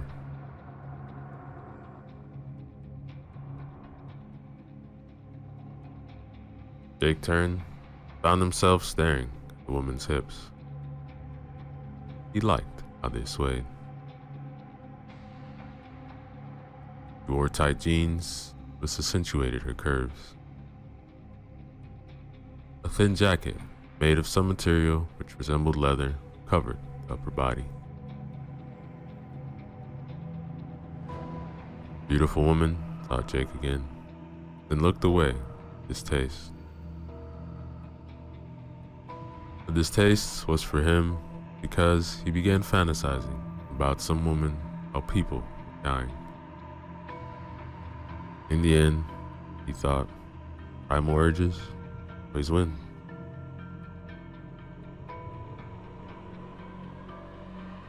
My name is Curtis, by the way. Hi, I'm Jenna. This is my daughter, Claire. Not the best circumstances to make friends, huh? Definitely not. I'm Jake. Nice to meet you. Alright, I'm gonna check the brake panel out back. Alright, Curtis. I'm staying here with the ladies. Curtis went around the building, and Jake remained with Jenna and Claire. The little girl was hugging her mother. Jenna was keeping her hand protectively over Claire's shoulder. Jake then crouched in front of the girl, smiled comfortably at her. She smiled back. How old are you, Claire? I'm 10. Well, Claire, me and Curtis are gonna find out what's happening, and then... He couldn't finish because there was a loud curse coming from behind the building. Motherfucker. It was Curtis. Alright, stay here. Don't drive away because we don't know what's out there.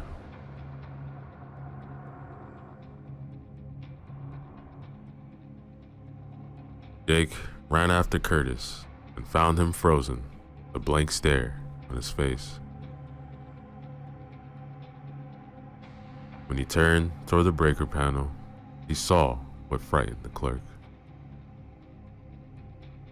Blood and brains covered the panel surrounding wall. That guy's body was on the ground near the panel.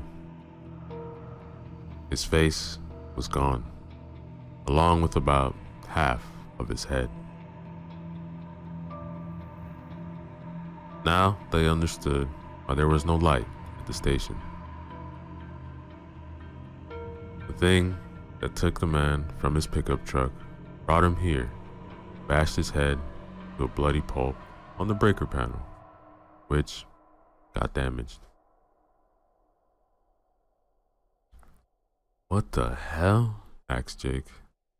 He couldn't really say anything else. Look, this is why we got no electricity. Panel's broken. I'm calling 911. Jake and Curtis then ran back to the girls. They could see right away that something was wrong. What's wrong? Nothing. Come on, come inside, said Jake as calmly as possible. Oh, wait. What happened back there? Look, let's just go inside, please. The girls obeyed, and after they entered, they saw Curtis frantically buttoning his phone. Could somebody please tell me what's wrong? Jake then took her by the hand and pulled her away from Claire, and quickly told her about the body. She gasped in fright, but tried to muffle it with her hand. Jake told her they would try to call the authorities, solve the problem without Claire knowing much of it. Protecting the little girl was imperative. He didn't want her to be traumatized at such an early age. Damn, my signal is bad. Here, let me try the landline. He picked up the phone, dialed 911, then waited. Somebody picked it up, then the line went dead. After a few more times, it worked again. The line didn't go dead right away, so he could speak to some extent, but then it went dead again. Did it work? I don't know. I talked to an operator, but I'm not sure she could hear me right. Let's hope they received at least where we are. So what now? We wait. For what? Can't even be sure if help is on the way or not. Because the thing that did, Jake began, then realized it is a mistake and stopped mid-sentence. What thing? Nothing, honey. Could you please help Curtis find what he was looking for? Yeah, sure. Look, sorry for scaring your daughter, but going away is risky. We don't know what's out there. Then why is waiting here a better option? That thing could be anywhere, even inside. Yeah, I know. But I saw the fat guy drive away. Now he's dead, alright? Looks like we don't have a right option. No, not really. The only sure thing is that being outside is deadly. Also, there has to be something with the lights. Yo, what do you mean? The road outside is not well lit. Damn politicians ain't want to fix shit here. Yes, I know. The thing is, when the fat guy left, his lights weren't working. Yeah, he told us, man. I remember now, but what's your point? Yeah, what's with the lights? He also said his lights went out when he saw something on the roadside. I saw it too. When I got close to it, the lights went downright crazy. You mean like in the horror movies? I don't like horror movies. Yeah, something like that. And that thing, it was not human.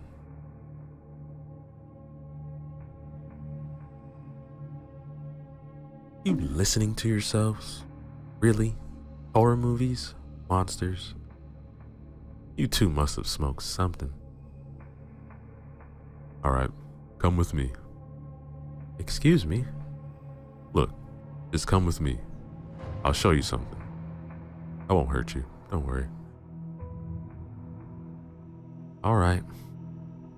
Watch my daughter, Curtis. Yes, ma'am. No problem.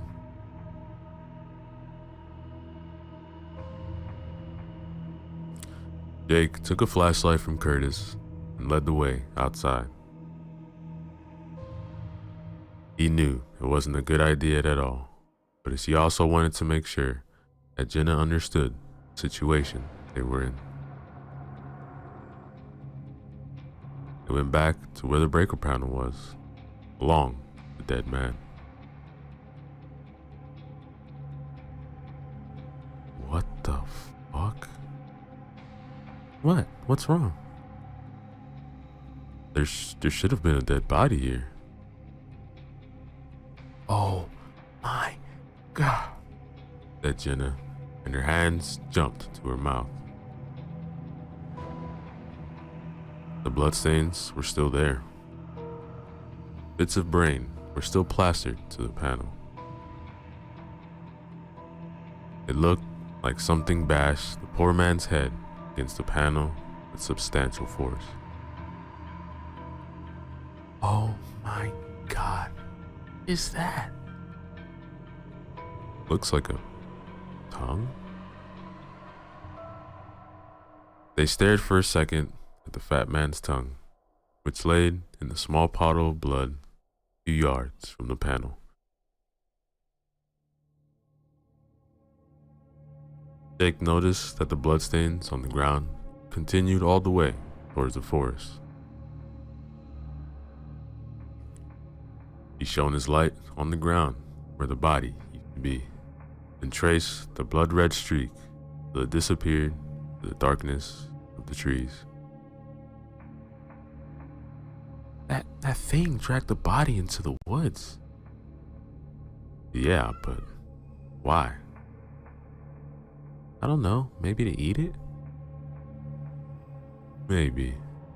I don't know. But why leave it here first? Take it away later. Jake froze after his light beam fell on something he didn't see before. He gasped, and Jenna threw a half-frightened, half-worried look at him. What's that? They went closer in order to see what made the man stare so dumbfounded at the ground.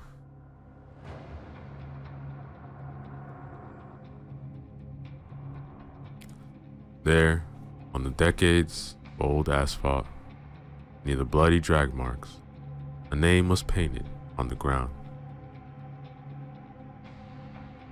Jake couldn't believe his eyes. The moment he saw the bloody name on the ground, he knew that tonight's events aren't random. They have something to do with him. When he was pondering the implications, Jenna interrupted him. Clark? Who the hell is Clark? He was my son. Was? He died. I'm sorry. Yeah, thanks. Let's get back to... Then a loud scream interrupted him. It was Clara. Couldn't have been anybody else. Oh no, Clara! Shouted Jenna, and ran back towards the front of the station. Jake followed.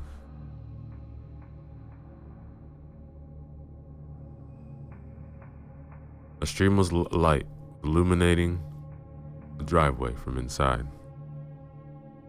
It looked like somebody was searching for something. Mommy? It's alright, honey, I'm here. What happened? A monster wanted to take me. Curtis chased it away. Hey, y'all need to get inside. They followed the clerk's instructions and hurried in. He was trembling from head to toe.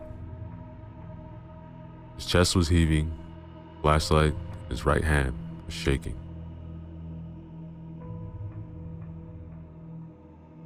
What happened? He said she wanted some candy, you know. So I let her search for candy. She wandered away, then I heard the scream, so I ran to her.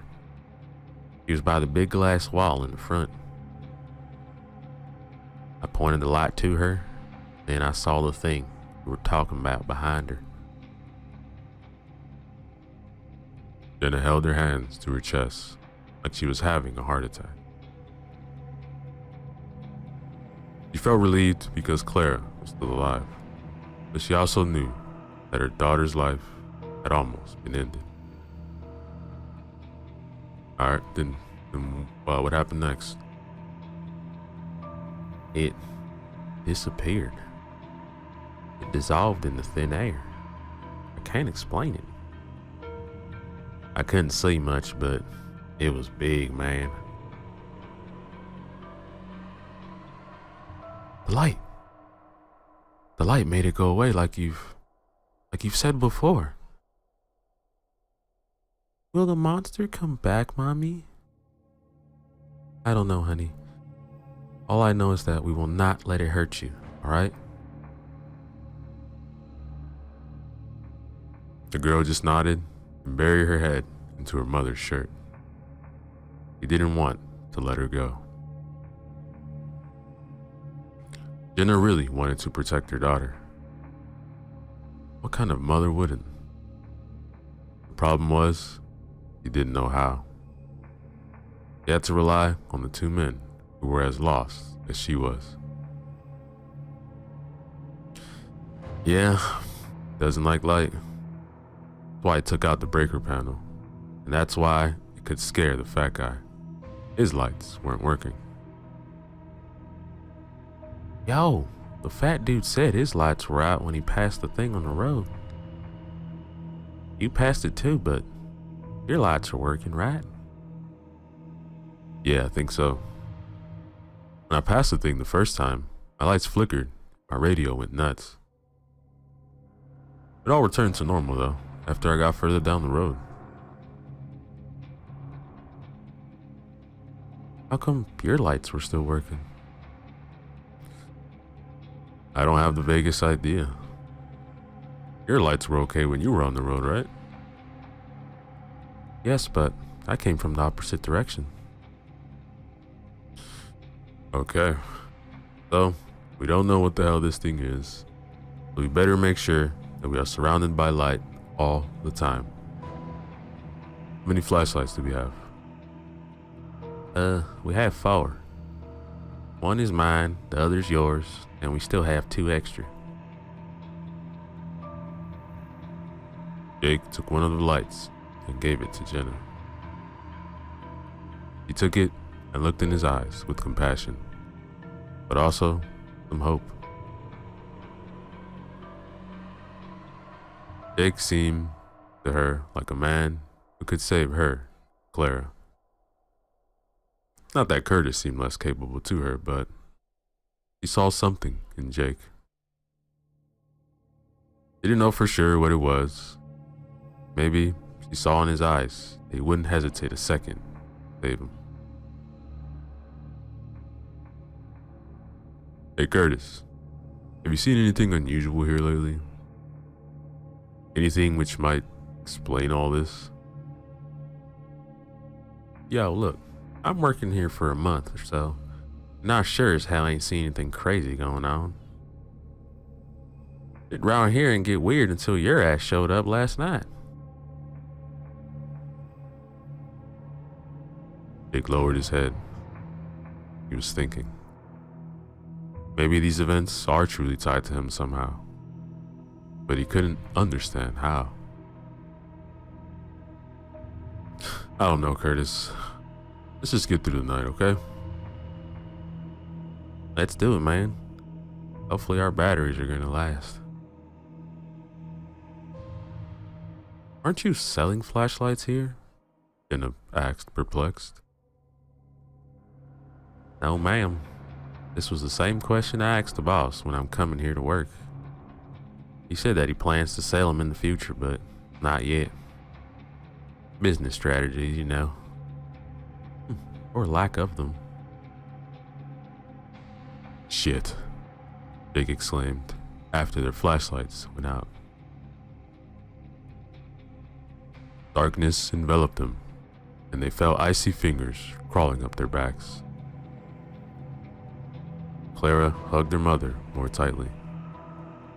The two men tried desperate moves to restart the lights, but it was futile. Just when they thought it was all over, they heard sirens.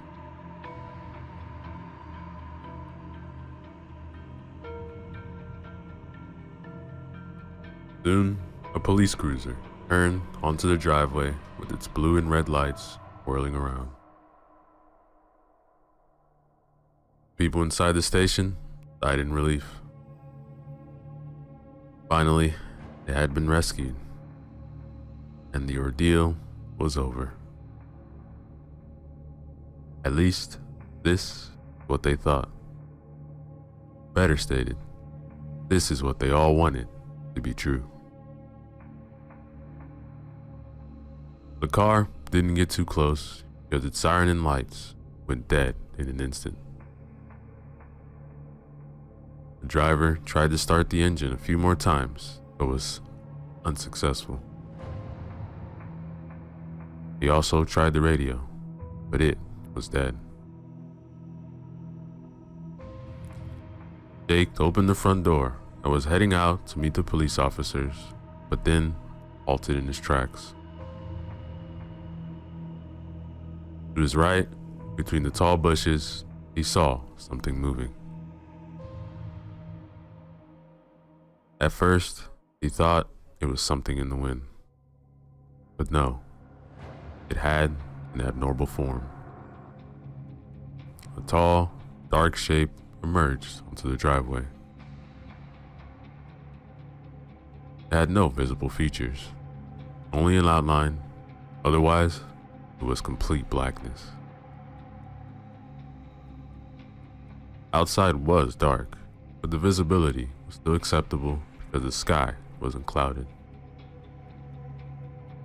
The faint moonlight somewhat illuminated the surroundings. Other than that, there was nothing else. No lights were working, but the sheer blackness of the creature was still obvious.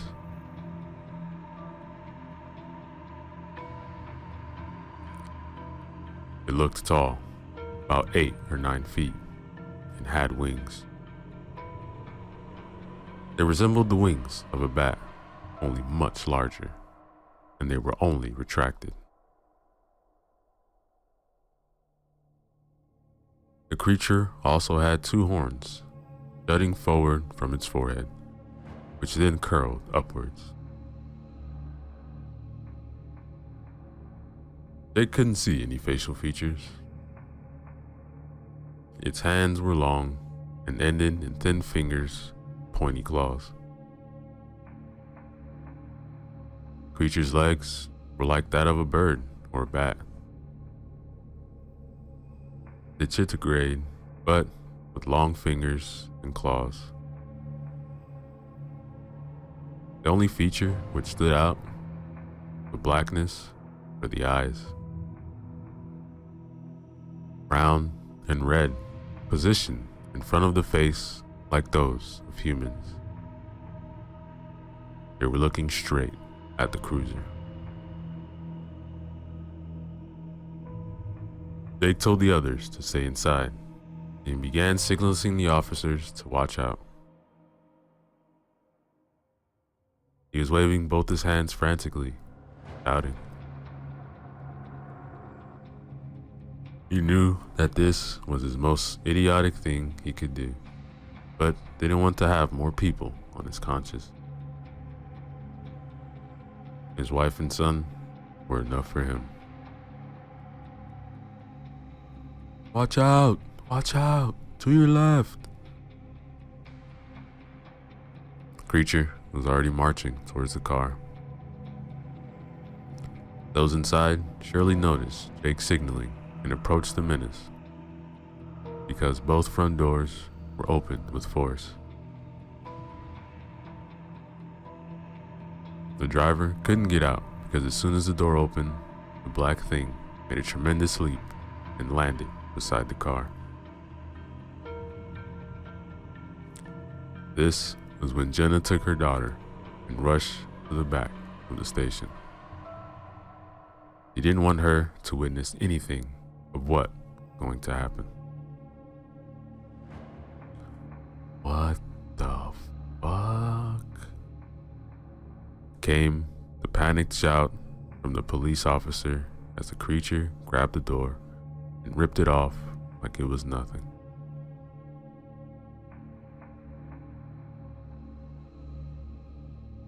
The passenger side female officer jumped out and fell on her butt while screaming in terror. Her colleague, the driver, managed to somehow pull out his sidearm and began firing. Didn't matter. The thing was not even flinching as the bullets went right through it. Jake assumed that the shots could have been off target because of the distance between the shooter and the monster was only about 6 feet.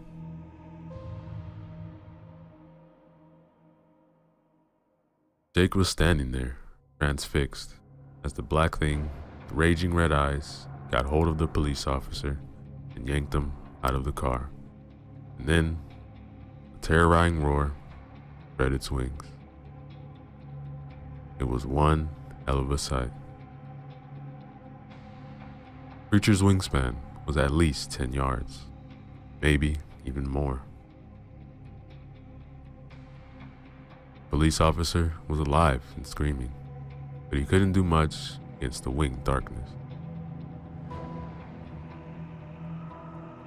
It jumped in the air, then, with a mighty flap of its wings, it got even higher. Then, each consecutive flap got further and further till it disappeared in the night sky with its prey.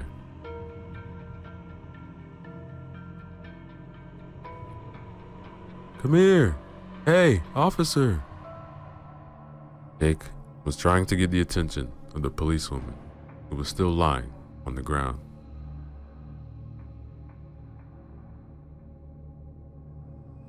She looked at him, and Jake saw with fear in her eyes. Maybe she's in shock, thought Jake. He was right. The officer's look was lost and confused. Her eyes showed panic. Jake extended his arm, and only after calling to her a few times did she wake up from her stupor. Hey, come with me. Not safe here. All right. He helped her get inside the station. And when Jake opened the front door, a beam of light hit his face. What's that? Oh, sorry. Looks like the flashlights are working again. What the hell is that thing, man? I can't believe this shit. Yeah, me either. But I don't know what it is. Looks like a bat straight out of hell. Are we going to survive this night? Jenna asked as she glanced at Jake. He only sighed. He didn't have an answer for that. After witnessing the formidable abilities of whatever the winged thing was, he wasn't sure at all they survived. Deep in his guts, he felt that they can't fight this thing, and neither can they run away. Jake put these thoughts aside and wanted to do something. The sight of the crying little girl and the look on her mother's face broke his heart. Look, we have to do something, man. I know, Curtis. Thinking. Look, all we know is that its weakness is light. And it can interfere with electronics. Yo, that's right. Problem is that we need electronics to have lights. I sure ain't starting no campfire here. Okay, but what about the generator? Don't you have some kind of backup generator for emergencies? I don't know. As I said, I've been working here for a month. They don't show me much when I started. There is a generator, said the policewoman. The others just looked at her without saying a word, like she was some kind of alien. They almost forgot she even existed. She was young, close to 30, but not yet there.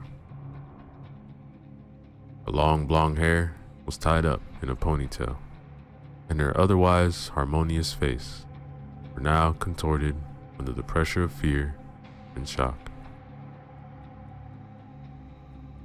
She was sitting on the floor with her back to the counter, hands on her knees and head down.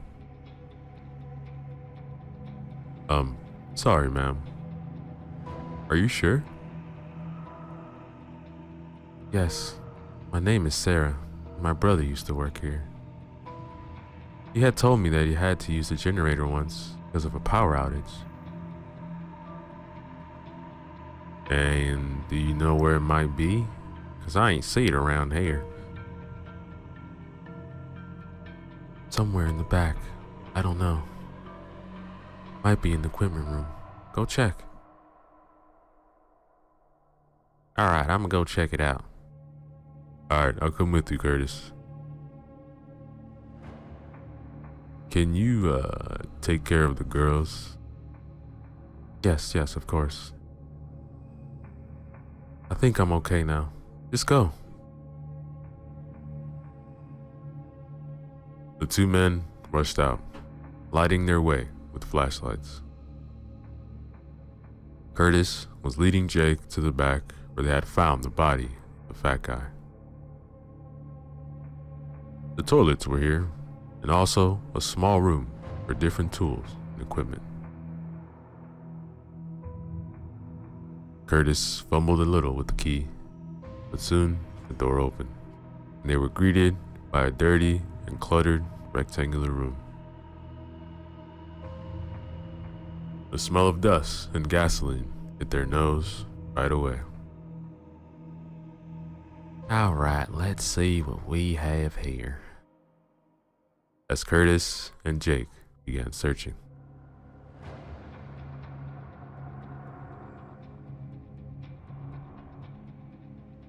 After a few minutes, they found it. It was a small, portable generator. It worked on gasoline, and it wasn't the thing they were hoping to find, but it was better than nothing.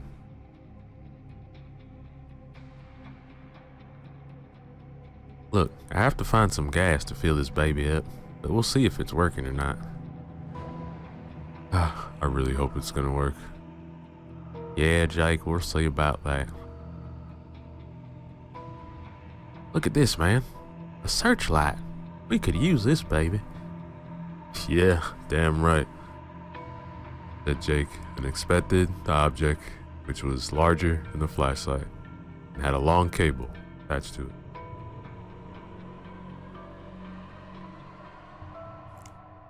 Their flashlights flickered wildly, switched off. 3 screams erupted from the front, and the lights switched back on. They both got startled by the sounds, and Curtis darted for the door with a panther's agility. No, said Jake. We'll need light as soon as possible. All right, man, go, Curtis replied, and his hands were already shaking.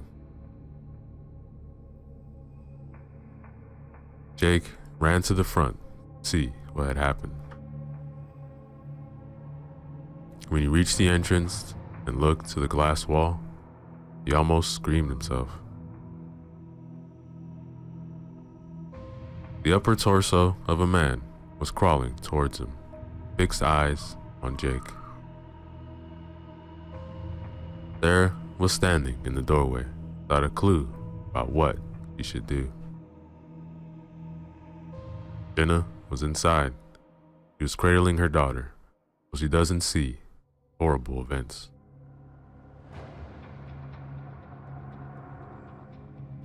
The mangled body was inching towards Drake, and he didn't have a clue what to do. He recognized him by the uniform. He was the taken police officer, more correctly, the remaining half of him. His first thought was that he should help the man, but something told him that this shouldn't be happening. Not normal for a man to crawl who knows how much after he's ripped in two. The shock and blood loss must be extreme in cases.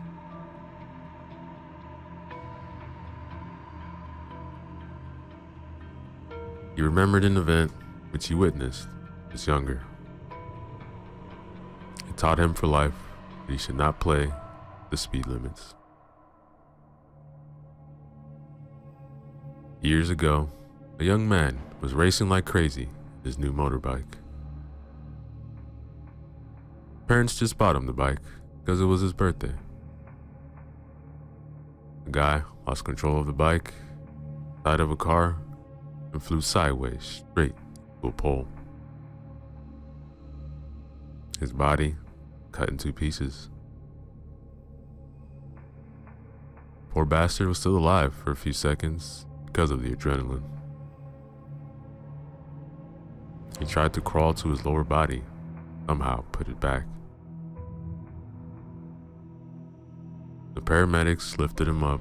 All his insides had fallen onto the ground. Jake saw his eyes was crawling to gather up his guts. They didn't look like the eyes of this man. These were evil and resolute. His suspicions became reality. The crawling torso spoke in an almost feminine voice. "Why did you let us die?" Jake backed up a few steps with his mouth hanging open. He couldn't believe the voice he was hearing. "It's your fault, Jake. It's all your fault." Jake kept looking at the corpse, then to Sarah, who was still standing in the doorway. Her face showed bewilderment, right? He looked at Jake for answers because she knew that he had some. At least this was she concluded when looking at his face, which betrayed many feelings.